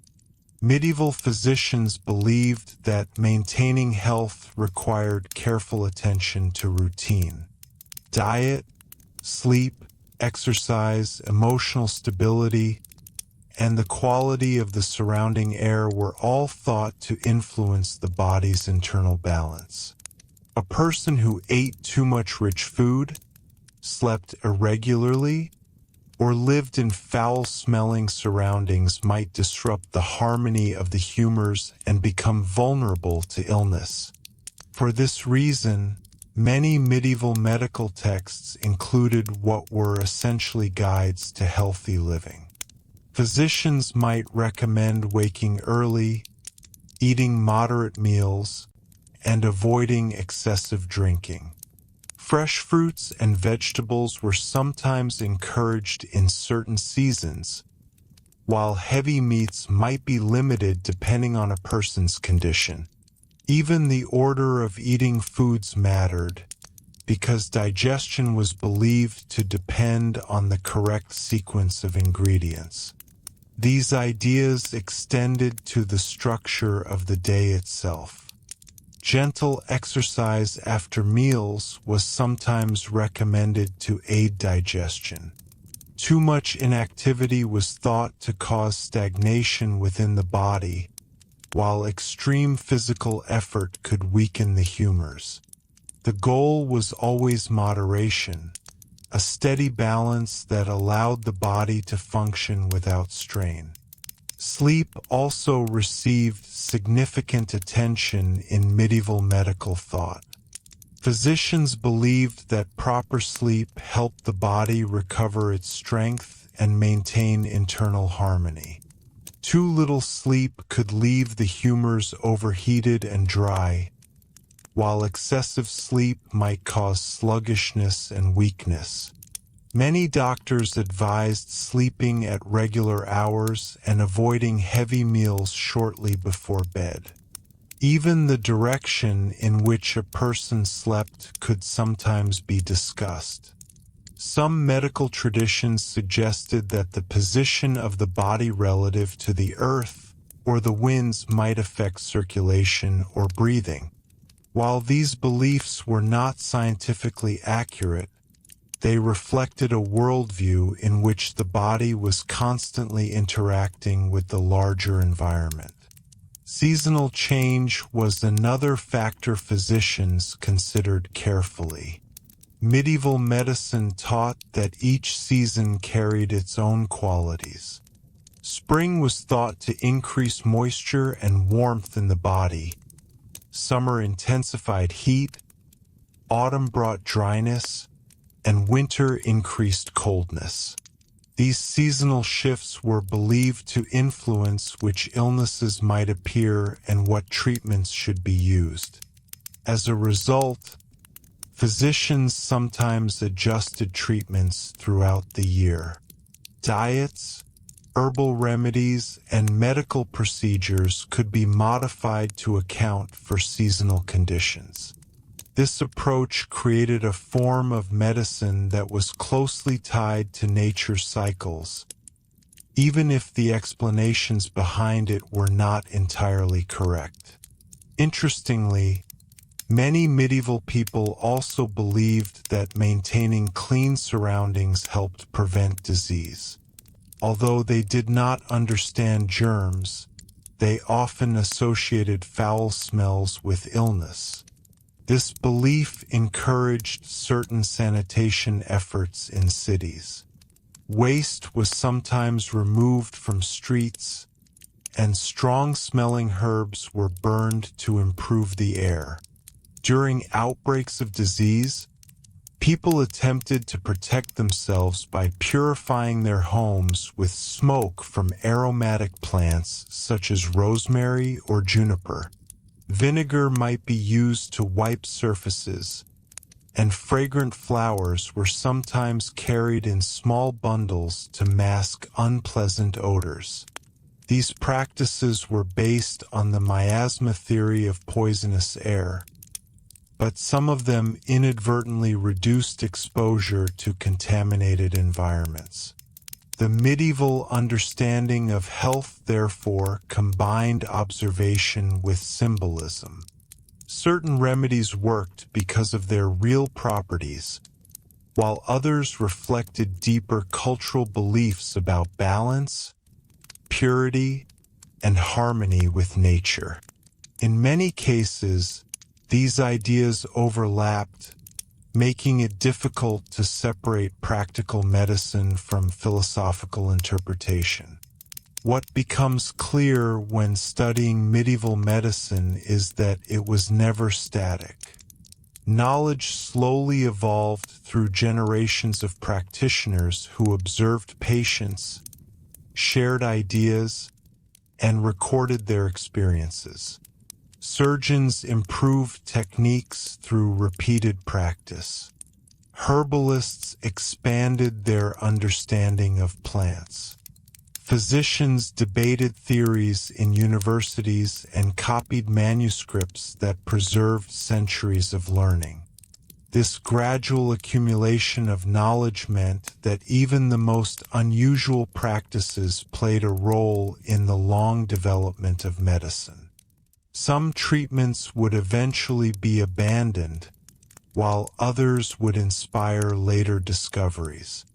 The strange mixture of leeches, herbal mixtures, astrology, and dietary advice reflected a medical system still searching for reliable answers. In the quiet patience of medieval healers, studying symptoms, preparing remedies, and caring for the sick, we can see the early stages of a process that continues today. Medicine has always advanced through observation, questioning, and the willingness to refine ideas over time. By the late medieval period, the medical world had become a patchwork of inherited traditions, practical experience, and slowly expanding curiosity about the human body. What makes this period especially interesting is how ordinary people interacted with medicine in their daily lives. Medical knowledge did not exist only in universities or among trained physicians. It flowed through households, marketplaces, monasteries, and small village communities. In many homes, people kept handwritten collections of remedies. These small manuscripts often contained recipes for treating common problems such as fevers, stomach pain, headaches, coughs, or skin conditions. The remedies might include mixtures of herbs, oils, honey, wine, or vinegar. Some instructions were very precise, describing how long to boil a plant or how much of a certain ingredient to add. Others were much simpler, passed down through memory and tradition. Because medical care from trained physicians could be expensive, these household remedies were extremely important. Families relied on them whenever someone fell ill. Gardens often contained plants known for their healing properties, such as sage, mint, thyme, fennel, and lavender. These plants were used in teas, compresses, or aromatic preparations believed to restore balance within the body. The knowledge of how to prepare these remedies was often preserved by women within families. Mothers, grandmothers, and midwives played a central role in everyday health care. Their experience with herbs, childbirth, infant care, and common illnesses made them essential figures within medieval communities. Even when a physician was consulted, these women frequently continued to provide the daily care that patients required during recovery. Midwives, in particular, held an important and respected position. Childbirth in the medieval world carried significant risks, and midwives developed practical skills through years of experience assisting mothers. They understood herbal preparations that might ease pain or support recovery after birth. They also monitored the health of newborn children during their earliest and most vulnerable days. Although midwives rarely had formal education, their knowledge could be remarkably detailed. In many places, they were recognized by local authorities and trusted by families across generations. Their work represented a form of practical medicine grounded in observation rather than scholarly theory.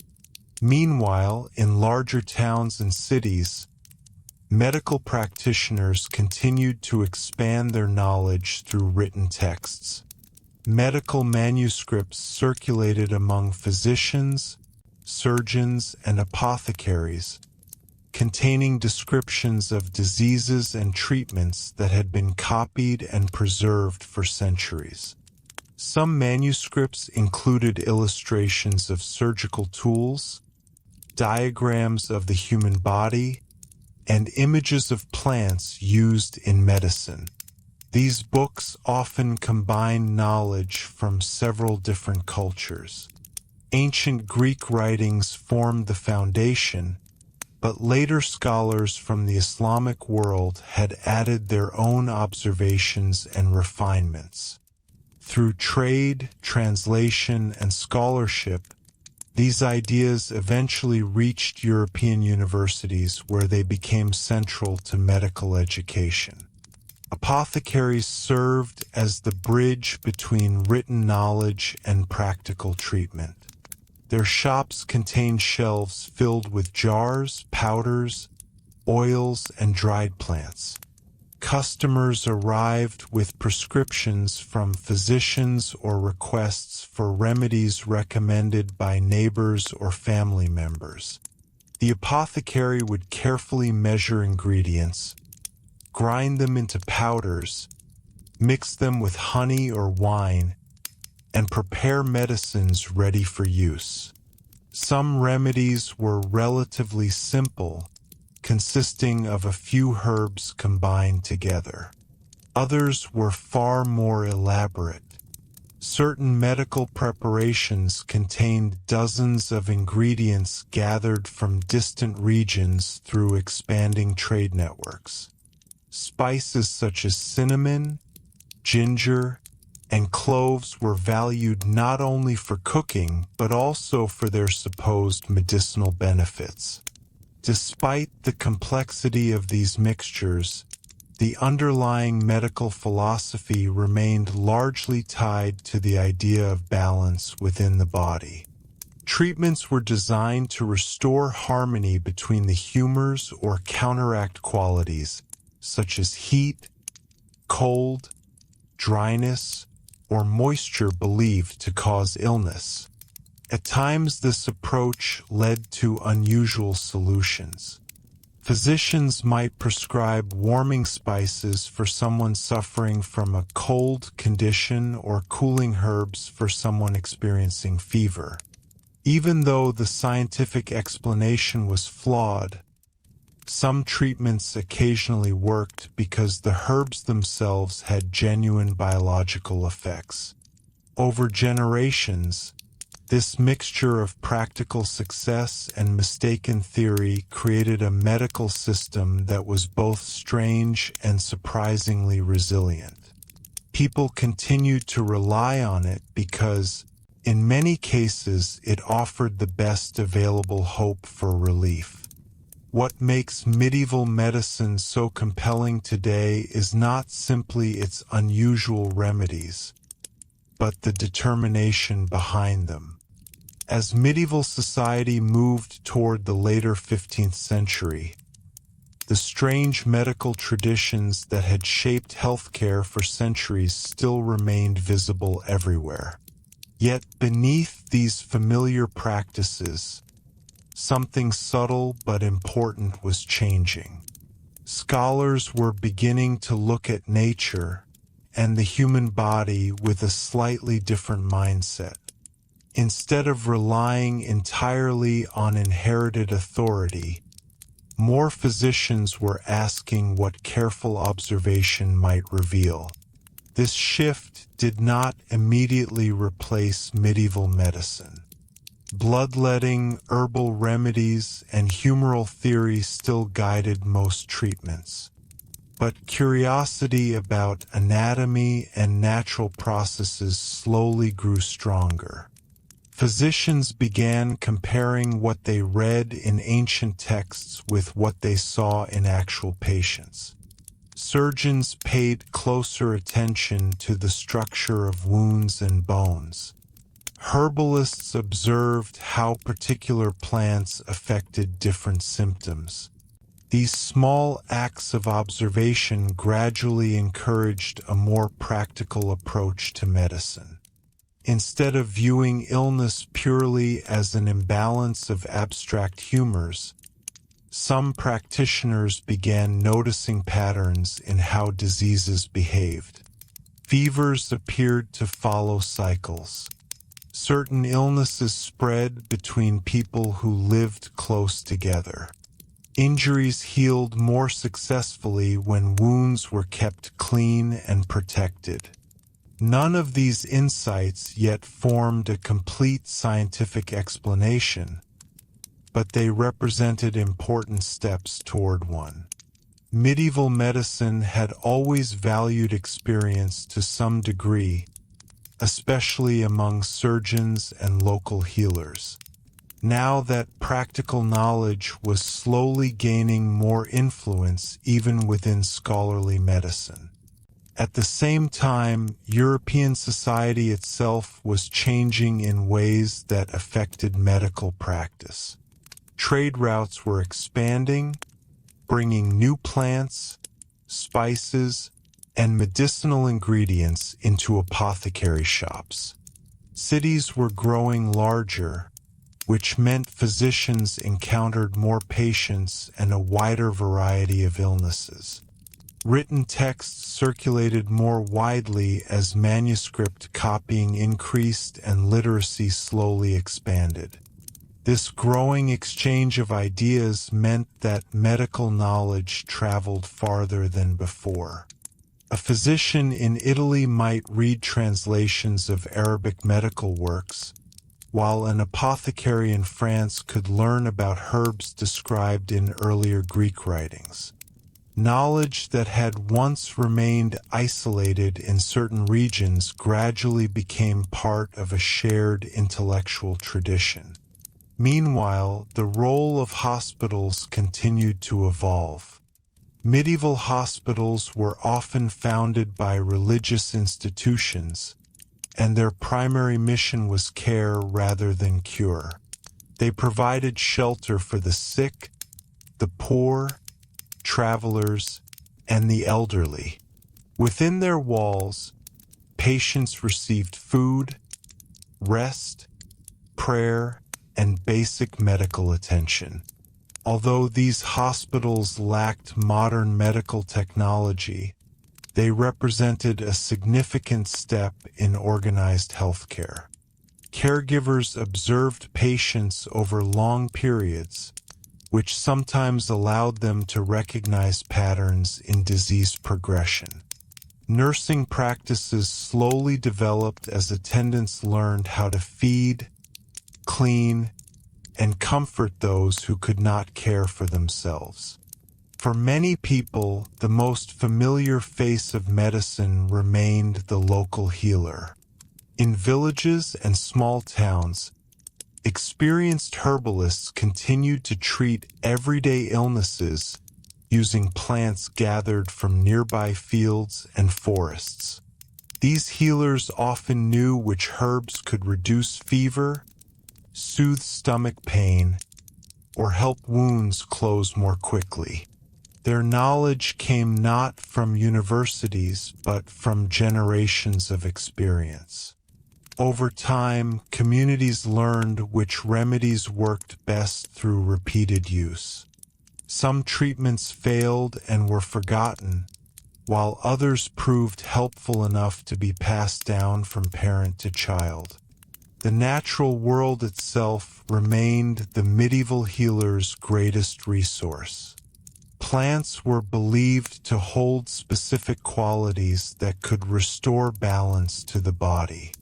Leaves, roots, flowers, and seeds were dried, crushed, boiled, or mixed with oils to create medicines.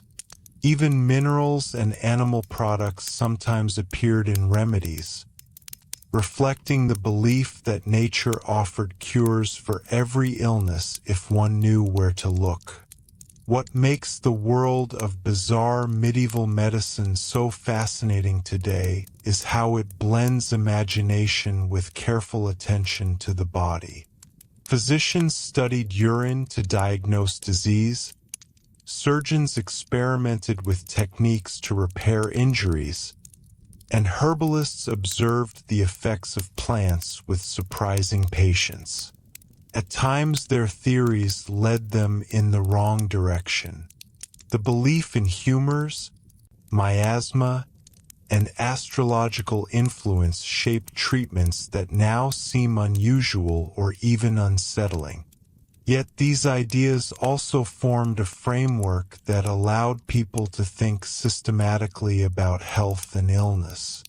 And perhaps most importantly, medieval medicine preserved the idea that knowledge should be recorded and shared. Manuscripts were copied, surgical techniques were described in writing, and herbal remedies were documented so that others could learn from them.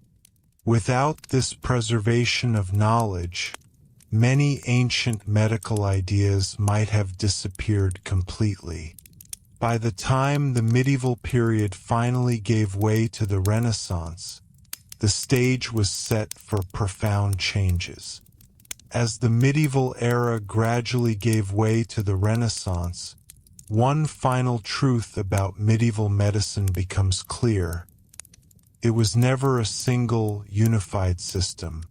Instead, it was a living network of ideas shaped by culture, religion, philosophy, and practical experience. Physicians in universities, monks in monasteries, surgeons in busy towns, and herbalists in quiet villages were all participating in the same ongoing effort to understand the body and relieve suffering. For the people living at the time, these medical practices did not seem bizarre or primitive. They represented the best explanations available in a world without microscopes, chemical laboratories, or modern anatomy. When a physician studied a patient's pulse, examined the color of urine, or prescribed a mixture of herbs, these actions were part of a carefully developed framework that had been refined over centuries. The medieval understanding of the body was deeply tied to the belief that human beings were connected to the larger universe. The balance of the humors within the body reflected the balance of the natural world outside it. Changes in climate, diet, emotional state, or environment were all thought to influence this internal harmony. Health meant maintaining that delicate equilibrium, while illness meant that the balance had been disturbed. Because of this worldview, medieval medicine often focused on restoring harmony rather than attacking disease directly. Physicians might recommend adjustments in food, sleep, exercise, or surroundings before turning to more dramatic interventions. Herbal preparations, baths, gentle purges, or bloodletting were all attempts to guide the body back toward balance. Although modern science has replaced these explanations with more accurate knowledge of biology and infection, the underlying concern with lifestyle and environment still echoes in contemporary medicine.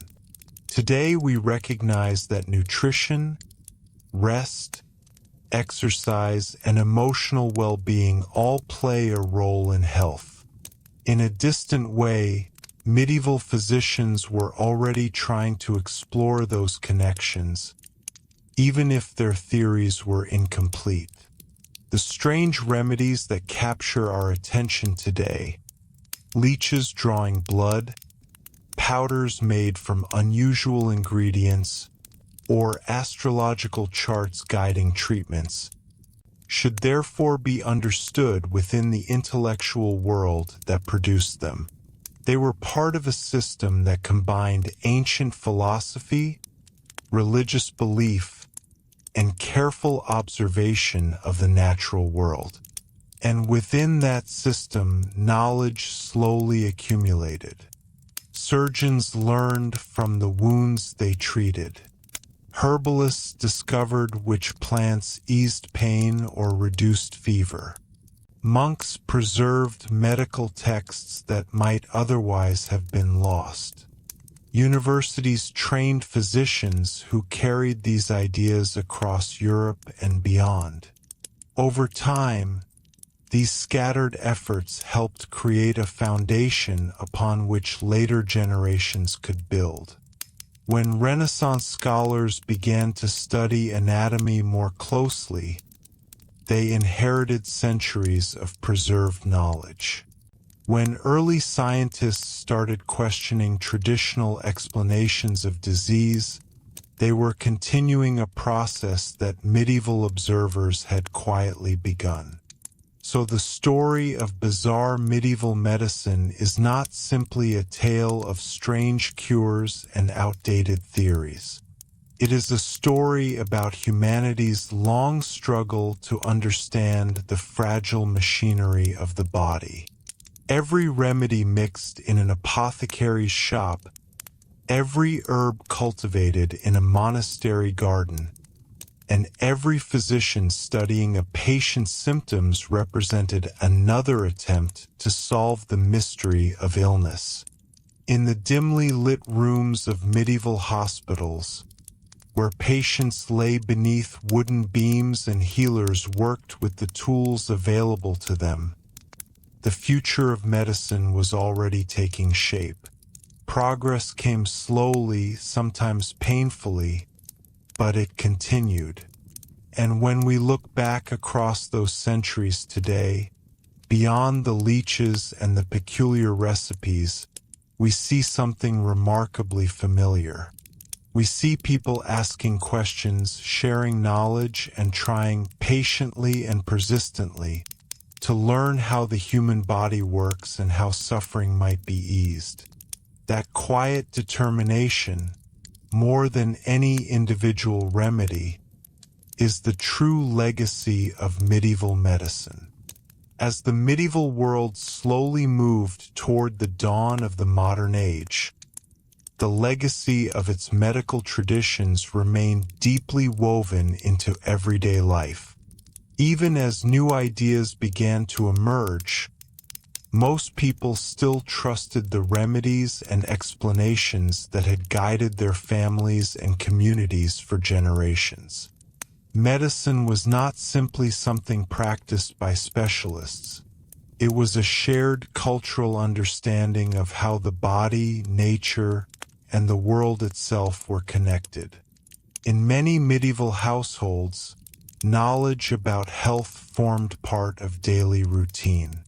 People knew which herbs soothed a cough, which plants eased stomach pain, and which foods might restore strength after illness. Gardens often served as small pharmacies, filled with carefully tended medicinal plants. Sage, rosemary, mint, chamomile, and fennel were not just culinary ingredients but trusted allies in maintaining health. Preparing remedies was often a careful process. Leaves might be dried and stored through winter, roots ground into powders, or flowers steeped into soothing infusions.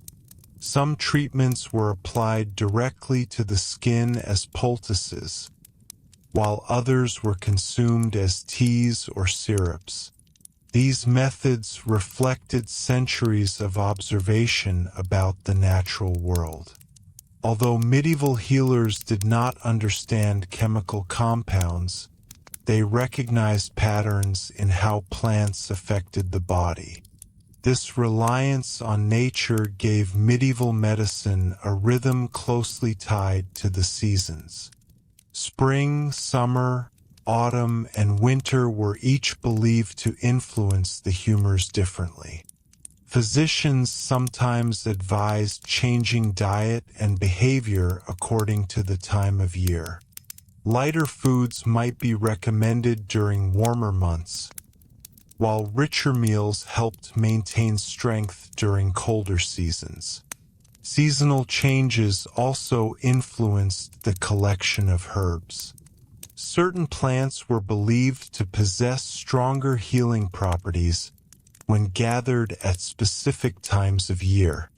Herbalists often followed detailed traditions about when to harvest roots, leaves, or flowers to preserve their medicinal value. Meanwhile, in towns and cities, medical practice continued to develop alongside growing urban life. Larger populations meant physicians encountered a wider variety of illnesses. Surgeons treated injuries from accidents, craftsmen, and laborers.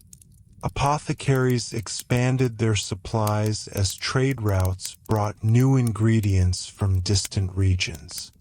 These trade networks transformed medieval medicine in subtle ways.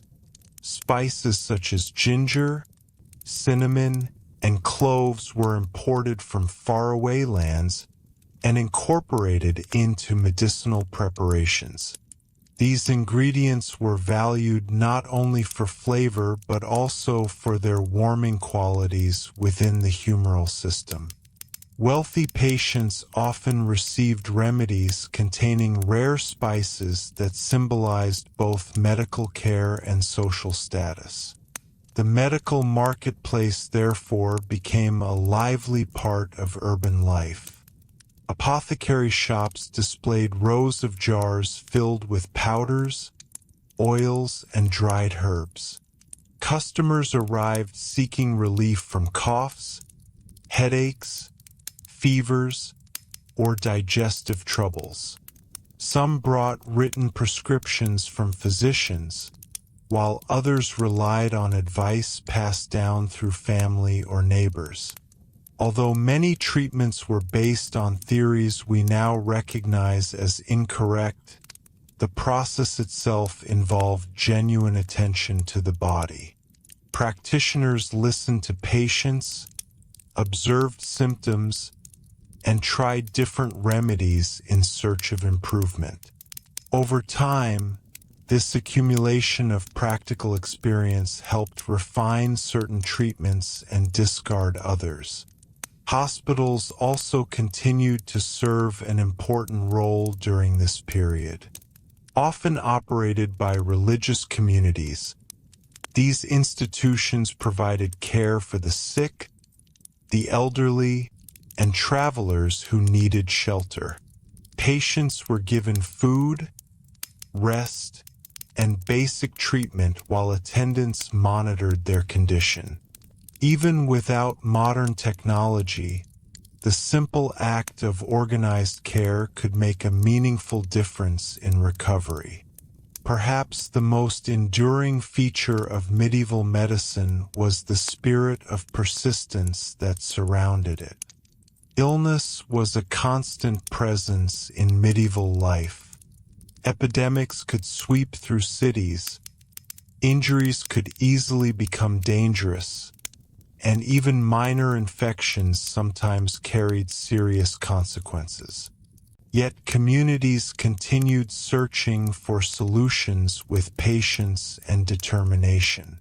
Physicians studied ancient texts and shared their observations with students. Surgeons practiced techniques that improved with experience.